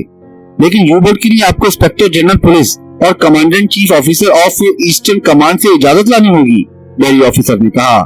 اچھی بات ہے، فریدی یہ کہتا ہوا سب لوگوں کو لے کر انسپیکٹر جنرل کے بنگلے کی طرف روانہ ہو گیا۔ جیسے ہی ماتر نے اپنا کارڈ بھیجا، آئی جی نے فوراً ان لوگوں کو بلوا لیا۔ وہ ماتر کو دیکھتے ہوئے بولا، میں تو خود کل آپ کے یہاں آ رہا تھا۔ وہ انٹرنیشنل ڈاکو ہے اور اس نے گورنمنٹ کے کچھ تجارتی کاغذات بھی حاصل کر دیے ہیں، اس کا گرفتار ہونا بہت ضروری ہے۔ فریدی اور ماتر نے مختصراً تمام حالات بیان کیے، جسے سن کر آئی جی نے فریدی سے کہا، مسٹر فریدی، ہم آپ کی بہت مشکور ہیں کہ آپ نے اپنی جان کی پرواہ نہ کرتے ہوئے اس کا پیچھا نہیں چھوڑا، لیکن کیا آپ کو اس کا یقین ہے کہ وہ اسی جہاز سے جنیوا گیا ہوگا اور اس نے اپنا حلیہ بھی بدل دیا ہوگا؟ آپ اسے کیسے پہچان سکتے ہیں؟ آئی جی نے پوچھا۔ یہ سب آپ میرے اوپر چھوڑ دیجئے، لیکن اگر ذرا سی بھی دیر ہو گئی اور جہاز جنیوا پہنچ گیا تو پھر وہ ہاتھ نہیں لگ سکتا، فریدی بولا۔ اچھا، تو میں ابھی کمانڈنٹ ان چیف صاحب سے مل کر آتا ہوں، آپ لوگ میرا یہی انتظار کیجیے، وہ بولے۔ میں تھوڑی دیر کے لیے بازار جاؤں گا، کیونکہ اگر جہاز پر اس نے ہم لوگوں کو اصلی حالت میں دیکھ لیا تو مشکل ہو جائے گی، فریدی نے کہا۔ آئی جی صاحب تو کمانڈنٹ چیف کے یہاں روانہ ہو گئے اور فریدی حمید کو لے کر بازار چلا گیا۔ ماتر اور انسپیکٹر وہیں ان لوگوں کے انتظار میں بیٹھ گئے۔ فریدی بازار سے کچھ سامان خرید کر جب لوٹا تو معلوم ہوا کہ ابھی آئی جی صاحب نہیں تشریف لائے اور یہ سب لوگ چپڑاسی کے ساتھ باتھ روم میں چلے گئے۔ تھوڑی دیر بعد فریدی مارواڑی، ماتر صاحب پروفیسر اور انسپیکٹر سیٹ اور حمید جہاز کے خلاصی بنے ہوئے باتھ روم سے باہر نکلے۔ آئی جی نے موٹر سے اترتے ہوئے جب ان لوگوں کو دیکھا پھر مسکرا کر بولے، آپ لوگوں نے خوب بھیس بدلا ہے۔ اچھا، یہ آرڈر لیجیے، اور آپ لوگوں کو کسی چیز کی ضرورت ہے؟ آئی جی نے سوال کیا۔ جی نہیں، اب بقیہ کام ہم لوگ انجام دے لیں گے، فریدی نے کہا اور سب لوگوں کو لے کر موٹر کے ذریعے بحری اڈے کی طرف روانہ ہو گیا۔ آئی جی نے بحری آفیسر کو فون کر دیا تھا، یو بوٹ بالکل تیار کھڑی تھی۔ فریدی نے بحری افسر کو حکم نامہ دیتے ہوئے کہا، غالباً آپ نے جہاز کے کپتان کو وائرلیس کر دیا ہوگا۔ ہاں، میں نے اس کو ضروری ہدایت دے دی ہیں اور جہاز کی رفتار کم کر دینے کو بھی کہہ دیا ہے، آفیسر نے جواب دیا۔ بس ٹھیک ہے، حمید جلدی سے بیٹھو، فریدی یو بوٹ کے پاس آ کر بولا اور سب لوگ جلدی جلدی اس میں سوار ہو گئے اور یو بوٹ تیزی سے پانی کے اندر روانہ ہو گئی۔ باپ رے باپ، کتنا خطرناک سفر ہے، حمید ڈر کر بولا۔ فریدی نے اس کی بات پر کوئی دھیان نہیں دیا اور وقت دیکھتے ہوئے بولا، اس وقت 11 بجے ہیں، ہم لوگ اس سے صرف 5 گھنٹے پیچھے ہیں۔ فریدی کے چہرے پر عجیب قسم کے تاثرات پیدا ہو گئے ہیں جسے صرف حمید ہی سمجھ سکتا تھا، اس لیے اس نے اس وقت فریدی کو چھیڑنا مناسب نہیں سمجھا۔ یہ بوٹ تیزی سے سمندر کی گہرائیوں میں بھاگ رہی تھی، شام ہو چکی تھی، فریدی کا اضطراب بڑھتا جا رہا تھا۔ اس نے کپتان سے دریافت کیا تو معلوم ہوا کہ صرف 1 گھنٹے کا فاصلہ اور رہ گیا ہے۔ فریدی حمید وغیرہ کو ضروری ہدایات دینے لگا۔ 1 گھنٹے بعد جہاز کا سگنل دکھائی دیا اور تھوڑی دیر بعد یو بوٹ جہاز کے بالکل قریب تھی۔ جہاز 2 میل کے لیے رکا اور یہ لوگ جلدی جلدی جہاز کے بالکل نچلے حصے میں داخل ہو گئے۔ جہاز پھر روانہ ہو گیا۔ کپتان نے ان لوگوں کو پوشیدہ طور پر دوسرے درجے کے ایک کیبن میں پہنچا دیا اور یہ لوگ ایک مسافر کی حیثیت سے سفر کرنے لگے۔ کھانے کا وقت ہو گیا تھا، یہ لوگ کھانے کی میز پر آ کر بیٹھ گئے جہاں دوسرے مسافر پہلے سے بیٹھے ہوئے تھے۔ حمید نے خلاصی کے بھیس میں آ کر میز صاف کی، جس پر کھانا چن دیا گیا۔ لوگ کھانے میں مصروف ہو گئے۔ فریدی کھانا کھاتا جاتا تھا اور مسافروں کو غور سے دیکھتا بھی جاتا تھا۔ लेकिन किसी ने उसकी तरफ ध्यान नहीं दिया। खाना खाने के बाद सब लोग अपने केबिन में लौट आए। थोड़ी देर बाद हमीद दाखिल हुआ। कुछ पता चला? फरीदी ने पूछा। नहीं, मैं करीब करीब पूरा जहाज घुमाया, हमीद ने जवाब दिया। अच्छा, अब तुम जाकर सो रहो, अब सुबह देखा जाएगा। इस वक्त मुमकिन है किसी को हम लोगों पर शुबा हो जाए, फरीदी ने कहा। हमीद चला गया। फरीदी, माथुर और दोनों इंस्पेक्टर अपने अपने बिस्तरों पर लेट गए। दिन भर की दौड़ धूप और रात भर जागने की वजह से ये लोग फौरन सो गए। सुबह सवेरे ही फरीदी की आंख खुली। वो अपना लिबास वगैरह दुरुस्त करके केबिन से बाहर निकला। करीब करीब तमाम मुसाफिर जाग चुके थे। ऊपर डेक पर कुछ लोग खड़े हुए सुबह की सुहानी मंजर और समंदर की ठंडी हवा से लुत्फ अंदोज हो रही थे। फरीदी भी डेक पर चढ़ गया और समंदर की तरफ देखने लगा कि अगर उसकी निगाह एक अंग्रेज पर पड़ी जो चमड़े के एक बटुए से तंबाकू निकालकर सिगरेट बना रखा था। फरीदी ने गौर से बटुए की तरफ देखा और उसकी आंखें खुशी से चमक उठी और वो आहिस्ता आहिस्ता डेस्क से उतरने लगा। डेस्क से उतरते ही वो फौरन अपने केबिन में आ गया। माथुर और दोनों इंस्पेक्टर भी जाग चुके थे। आप लोग जल्दी से तैयार हो जाइए, दुश्मन मिल गया, फरीदी ने माथुर से कहा। कहाँ? माथुर ने ताज्जुब से पूछा। अंग्रेज का भेष बदले हुए डेक पर खड़ा है। आप लोग अभी अपनी अपनी पिस्तौल जेब में रखकर डेक पर फौरन पहुंच जाइए, लेकिन उसको जर्रा बराबर भी शुबा न होने पाए। मैं कप्तान के पास जा रहा हूँ ताकि हमीद को आगाह कर दूं। फरीदी ये कहता हुआ जल्दी से कप्तान के केबिन की तरफ रवाना हो गया और हमीद को हिदायत देकर वो फौरन डेक पर पहुंच गया। अंग्रेज इत्मीनान से सिगरेट के लंबे लंबे कश खींच रहा था। जाबिर, अगर तुम अपनी जगह से जरा भी हिले तो गोली तुम्हारे सीने के पार होगी। उसने पलट कर देखा तो एक मारवाड़ी सामने पिस्तौल ताने खड़ा था। अंग्रेज के चेहरे पर परेशानी फैल गई, लेकिन फौरन ही मुस्कुराहट पैदा करता हुआ बोला, मिस्टर, आपको कुछ गलतफहमी हुई है। मैं इतने में फायर की आवाज सुनाई दी और अंग्रेज तेवरा कर जमीन पर गिर पड़ा। मास्टर और दोनों इंस्पेक्टर उस पर झपटे। फरीदी चिल्लाया, लेकिन वो लोग बिल्कुल करीब पहुंच चुके थे और अब माथुर का पिस्तौल उस अंग्रेज के हाथ में था। फजा में 2 फायरों की आवाजें गूंजी। अंग्रेज के हाथ से खून बह रहा था और पिस्तौल जमीन पर पड़ा था। अब अंग्रेज माथुर और इंस्पेक्टर की गिरफ्त में था। आप लोगों ने तो कमाल ही कर दिया था, फरीदी ने माथुर से कहा। लेकिन भाई, अभी तक मेरी समझ में कुछ नहीं आया कि पहला फायर कैसे था। माथुर बोला, वो देखिए। फरीदी ने डेक के किनारे इशारा किया जहाँ एक आदमी खून में लथपथ पड़ा था। ये जाबिर का साथी है। ये पीछे से मेरे पर हमला करना चाहता था और हमीद ने उस पर फायर कर दिया। फायर की आवाज से इसलिए फायदा उठाया जिसे आप लोग ना समझ सके, और ये दूसरा फायर आप पर करना ही चाहता था कि मैंने गोली चला दी। जाबिर को गिरफ्तार करके फरीदी ने इसके मुंह पर कपड़ा बांध दिया और अब ये लोग उसी यू बोट के जरिए जाबिर को लेकर वापस हो रहे थे। रास्ते में हमीद और माथुर ने फरीदी से बहुत सवालात किए, लेकिन उसने ये कहकर टाल दिया कि अब अदालत ही में मेरा बयान सुनना।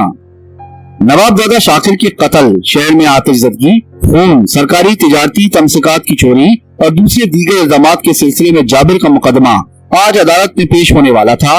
नवाबजादा शाकिर के कत्ल के सिलसिले में कमर जफर अली खां पर 2 मुकदमे थे। कमरे अदालत में मुल्जिमान की कठेरे में उन्हें भी देखा जा सकता था। कमर जफर की आंखें आज पहली बार छलक रही थी। उन्होंने फरीदी की जानिब कई बार देखा और इशारों ही इशारों में रहम की दरख्वास्त की। जाबिर तनहा खड़ा था। तमाशाइयों का ठट ऐसे भयानक आदमी को देखने के लिए बेताब था। उनकी समझ में न आता था कि एक आदमी ऐसी बातें किस तरह कह सकता है कि उनकी समझ से बालातर है। बताते खुद हमीद भी जाबिर के हालात से ज्यादा वाकिफ न था। सिर्फ यही एक मामला ऐसा रूखा फीका हुआ था जिसमें से कोई औरत न मिल सकी थी, और अगर मिली भी तो जबरदस्ती बीवी बनकर चरका दी गई। आखिर वो औरत कौन थी? गदाला और नवाब रशीद जमा बहुत खुश थे। उनका महबूब फरीदी जाबिर को पकड़ लाया था। कैसी कैसी बदगुमानियों को उन्होंने अपने दिल में जगह दी थी। बेचारा तारिक शिकाकी के अफसोस में था, मगर फिर भी अफसरदा न था और उदास से सईदा थी। उसका दिल दुआएं मांग रहा था कि कमर साहब बेगुनाह साबित हों। इस अदालत में लेफ्टिनेंट बाकर की अदम मौजूदगी बुरी तरह खटक रही थी। लोगों को ख्याल था कि शायद वो ऐन वक्त पर आएं। गर्ज ये कि हर शख्स इंस्पेक्टर फरीदी का बयान सुनने के लिए बेताब था। वाकयात कुछ इस तरह जरूर में आए थे कि गिरहें जब तक ना खुले जाबिर का गिरफ्तार होना काफी न था। ठीक 10 बजे मुकदमे की कार्रवाई शुरू हुई। पुलिस के मुकामी अफसरान के रस्मी बयान के बाद इंस्पेक्टर फरीदी का बयान शुरू हुआ। मेरे बयान के तमाम कागजी सबूत और मिसल में शामिल हैं, फरीदी ने अपना बयान देते हुए कहा। मैं सबसे पहले ये गलतफहमी दूर कर देना चाहता हूँ कि लेफ्टिनेंट बाकर और जाबिर 2 अलग शख्सियतें नहीं। दरअसल बाकर और जाबिर एक ही शख्सियत के 2 नाम हैं। जाबिर कौन है, इस पर थोड़ी सी रोशनी डालना जरूरी है। तालीम का गलत इस्तेमाल और इंसानी ख्वाहिशात का हद-ए-एतदाल से आगे बढ़ना किसी हद तक इंसान को गुमराह कर सकता है। इसकी जिंदा मिसाल जाबिर की गुज़िश्ता जिंदगी के वाकयात हैं। मुजरिमों के कठेरे में खड़ा हुआ ये हैबतनाक और भयानक शख्स ऑक्सफोर्ड यूनिवर्सिटी लंदन का फलसफे में डिग्री याफ्ता है। जर्मनी के जेवरेज कॉलेज से शोबा साइंस का MA है। اچھے خاصے عرصے تک یہ پروفیسر بھی رہا ہے۔ اس کی ماں جرمن خاتون تھی اور باپ ہندوستانی۔ اس کی پیدائش ہندوستان میں ہوئی۔ حالات کی بدقسمتی کہ اس نے بچپن میں اپنے ہندوستانی ساتھیوں کے ہاتھوں کافی ذلت اٹھائی اور اس وقت سے اس کے دل میں ہندوستانیوں کے خلاف نفرت کا جذبہ پیدا ہوا۔ زمانہ شباب میں یہ لندن پہنچا، وہاں سے فلسفہ کی اعلیٰ تعلیم حاصل کرنے کے بعد یہ جرمنی گیا۔ وہیں سائنس کے تجربات اور نادیت کی بڑھتی ہوئی طاقت نے اس کا دماغ دوسرے راستوں پر ڈال دیا۔ ڈاکٹر گوڈبلز کے محکمہ جاسوسی میں رہ کر اپنا بیگ بدلنا، آواز تبدیل کرنے کا طریقہ سیکھا اور اس سلسلے میں خود بھی اس نے کچھ ایجادات کی۔ لڑائی کے زمانے میں ایک تباکن گیس بناتے وقت اس کی ناک پر کچھ بھاپ آ گئی اور وہ گر گئی۔ یہ اس کی زندگی کا سب سے بڑا حادثہ تھا۔ جرمنی کی ہار کے بعد اس کی مالی حالت گرنے لگی۔ اسے کیمیا بنانے کا شوق ہوا اور اسی شوق کی بنا پر اس کی ملاقات رنجیت نگر کے والی سنگرام سنگھ سے ہوئی اور اسی شوق نے موصوف کی جان لی۔ موصوف کی جنسی بیماریاں محض ایک افسانہ ہیں۔ جابر کے ذہن نے انہیں مارا، ان سے وہ نسخہ تو اسے نہ مل سکا، لیکن رنجیت نگر کے راجکمار بننے کا شوق اسے ہندوستان کھینچ لایا۔ اس کے پہچاننے والوں میں سے دو اس کا شکار ہو گئے اور ایک اس وقت ساجد کے روپ میں گواہ ہے۔ بمبئی ہی میں اسے پتہ لگا کہ نوابزادہ شاکر رام گڑھ کا مشہور نواب سونا بنانے کا نسخہ رکھتا ہے۔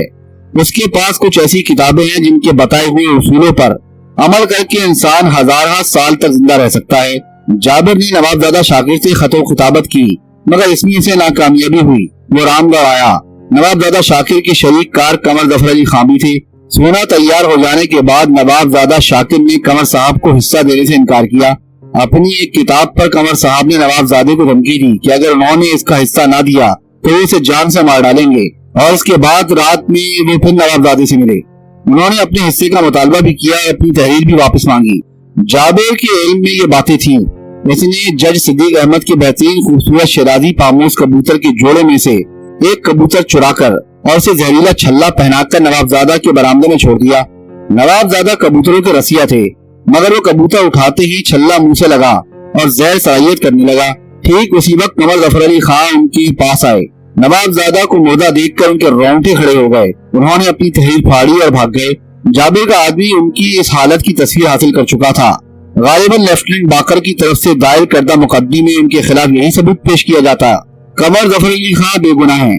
غصہ اور جھنجھلاہٹ کی اس تحریر پر انہیں پشیمانی بھی تھی اور انہوں نے نوابزادہ کے نام ایک معذرت نامہ بھی لکھا تھا جو مثل میں شامل ہے۔ اتنا بیان پڑھ کر فریدی رکا۔ سامعین پر بالکل خاموشی طاری تھی۔ سعیدہ کا چہرہ خوشی سے دمک رہا تھا۔ تھوڑی دیر ٹھہرنے کے بعد فریدی نے اپنا بیان پھر شروع کیا۔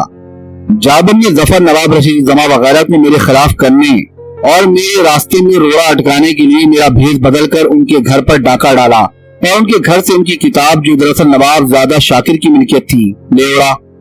ادھر نوابزادہ شاکر کی لائبریری میں اتفاقاً میرے ہاتھ وہ کتابیں لگیں جن کی جابر کو تلاش تھی۔ لیفٹیننٹ باقر کا قصہ سننے کے بعد ہی میرا ماتھا ٹھنکا تھا۔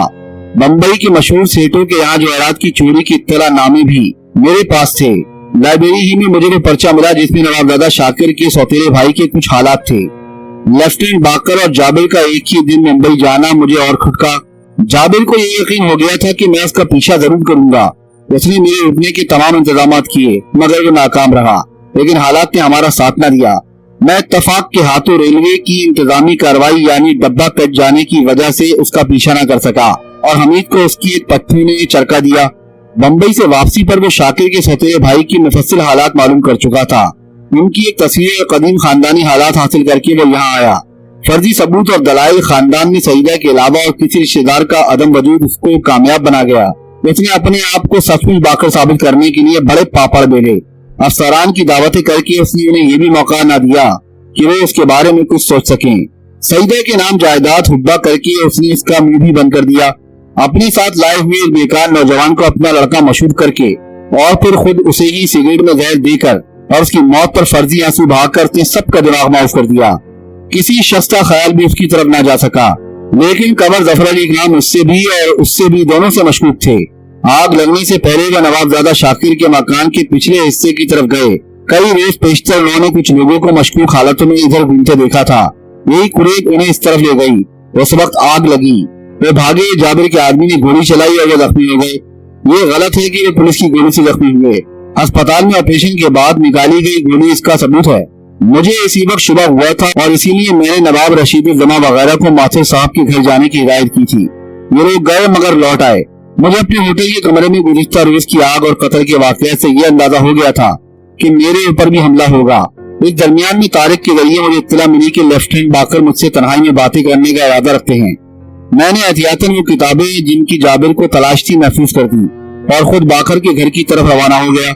उनके जाने के बाद ही मुझे लाइब्रेरी में जाबिर और नवाबजादा शातिर के खतूत मिले।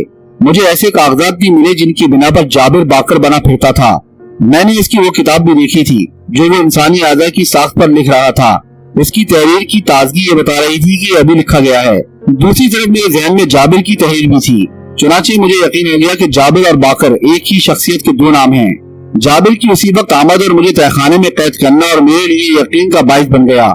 मुझे कैद करने के बाद उसने मेरा भेद बदल कर एक तरफ मुझे मरूब करके किताबें हासिल करना चाहिए, दूसरी तरफ हमीद को कैद करके एक कांटा राह से हटाया, तीसरी तरफ नवाबजादा वगैरह से जबरदस्ती तहरीर लिखवाकर उनसे रुपया भी ऐंठा और उन्हें मेरा दुश्मनी बना दिया। बयान की तवालत के बावजूद हर शख्स हमतन गोश था। फरीदी फिर रुका और हमीद की तरफ मुस्कुराते हुए उसने अपना बयान शुरू किया। मैं किस तरह छूटा ये महज इत्तफाक था। जाबिर ने मुझे 24 घंटे की मोहलत दी थी। 18 घंटे गुजरने के बाद शाम को जाबिर का नौकर जब तहखाने में लैंप रखने आया तो बिजली की तरह मेरे जहन में एक ख्याल गूंजा।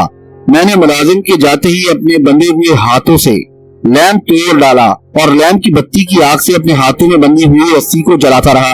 हाथ खुलने के बाद मैं आजाद था। दूसरे ही कमरे में हमीद बंद था और उसे छुड़ाने के बाद मैं निकला।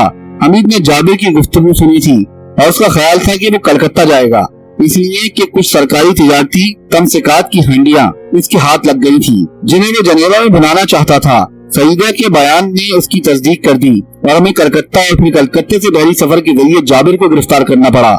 मेरा बयान खत्म हो रहा है लेकिन अब चीज तशने तकमील रही जाती है और वो है कीमिया का नुस्खा। जाबिर इसकी तलाश में था। मैं नहीं जानता कि वो इसे हासिल कर सका या नहीं। बहरहाल मुझे वो ना मिल सका। फरीदी बैठ गया। कमरे अदालत में सन्नाटा था। ऐसा मालूम होता था जैसे तूफान अपनी हैबतनाक आवाज के बाद ठहर गया हो कि अचानक जंजीरें खुड़खुड़ाई और जाबिर ने इशारा किया। जज साहब के हुक्म पर उसका मुंह खोल दिया गया। उसने कहा, मेरे बारे में फरीदी साहब ने जो बयान दिया है वो हर्फ ब हर्फ सही है। मेरी समा उम्री जिस मुश्किल से जर्मन जुबान में लिखे हुए खतूत से उन्होंने मुरत्तब की है वो लायक तारीफ है। मुझे अपने जुराइम का इकबाल है लेकिन मेरी दास्तान अभी तशने तकमील है। मेरी एक आरज़ू है कि मेरे हाथ खोल दिए जाएं। मैं वादा करता हूँ कि किसी को कोई नुकसान न पहुँचेगा बल्कि एक छुपे हुए राज का इंकशाफ भी हो जाएगा। फरीदी साहब जानते हैं कि मैं झूठ नहीं बोलता। लोगों में खुसर पुसर और तरह तरह की चैनगोइयां शुरू हो गयी कि इतने में जज साहब के हुक्म से 4 सिपाहियों के अलावा मजीद 2 सिपाही संगीनें लेकर उसके गिर्द खड़े हो गए। हमीद का हाथ अपने पिस्तौल पर जा लगा और जाबिर की हथकड़ियां खोल दी गयी। उसने पुरसुकून लहजे में कहा, फरीदी साहब, कीमिया का नुस्खा और आपकी दानत में महफूज जगह पर रखी हुई किताबें मैंने हासिल कर ली थी। किताबें समंदर में डूब गईं, लेकिन नुस्खा मेरे पास है। मैं जो चाहता हूँ उसे हासिल कर लेता हूँ। कहते हुए उसने अपने चेहरे से मसनूई नाक उठाई। दहशत और खौफ से गदाला और सईदा की चीखें निकल गईं। भयानक चेहरा और भयानक हो गया था। जाबिर ने कहकर लगाया। अपनी नाक के अंदर से उसने कागज की पुड़िया निकाली। ये है वो नुस्खा फरीदी साहब। मैं आज़ा जिस्मानी की साख का माहिर हूँ। ये नाक बड़ी कारआमद है। फरीदी नुस्खा लेने के लिए आगे बढ़ा, मगर ठहरिए, इसमें जहर है। सोना हासिल करने की कोशिश का नतीजा जहरी होता है। कहते हुए उसने वो पुड़िया मुंह के अंदर रख ली। आधा सेकंड भी ना गुजरा था कि वो त्योरा कर गिरा और नाक उसके हाथ से फौरन छूट गई। थोड़ी देर का हंगामा सुकूत में बदल गया। जाबिर की लाश से शिद्दत की बू फैल रही थी और अजीब तरह का नीला पानी उसके मुंह से निकल रहा था। कमरे में गहरा सन्नाटा हिलकोरे ले रहा था। खत्म शुद्ध।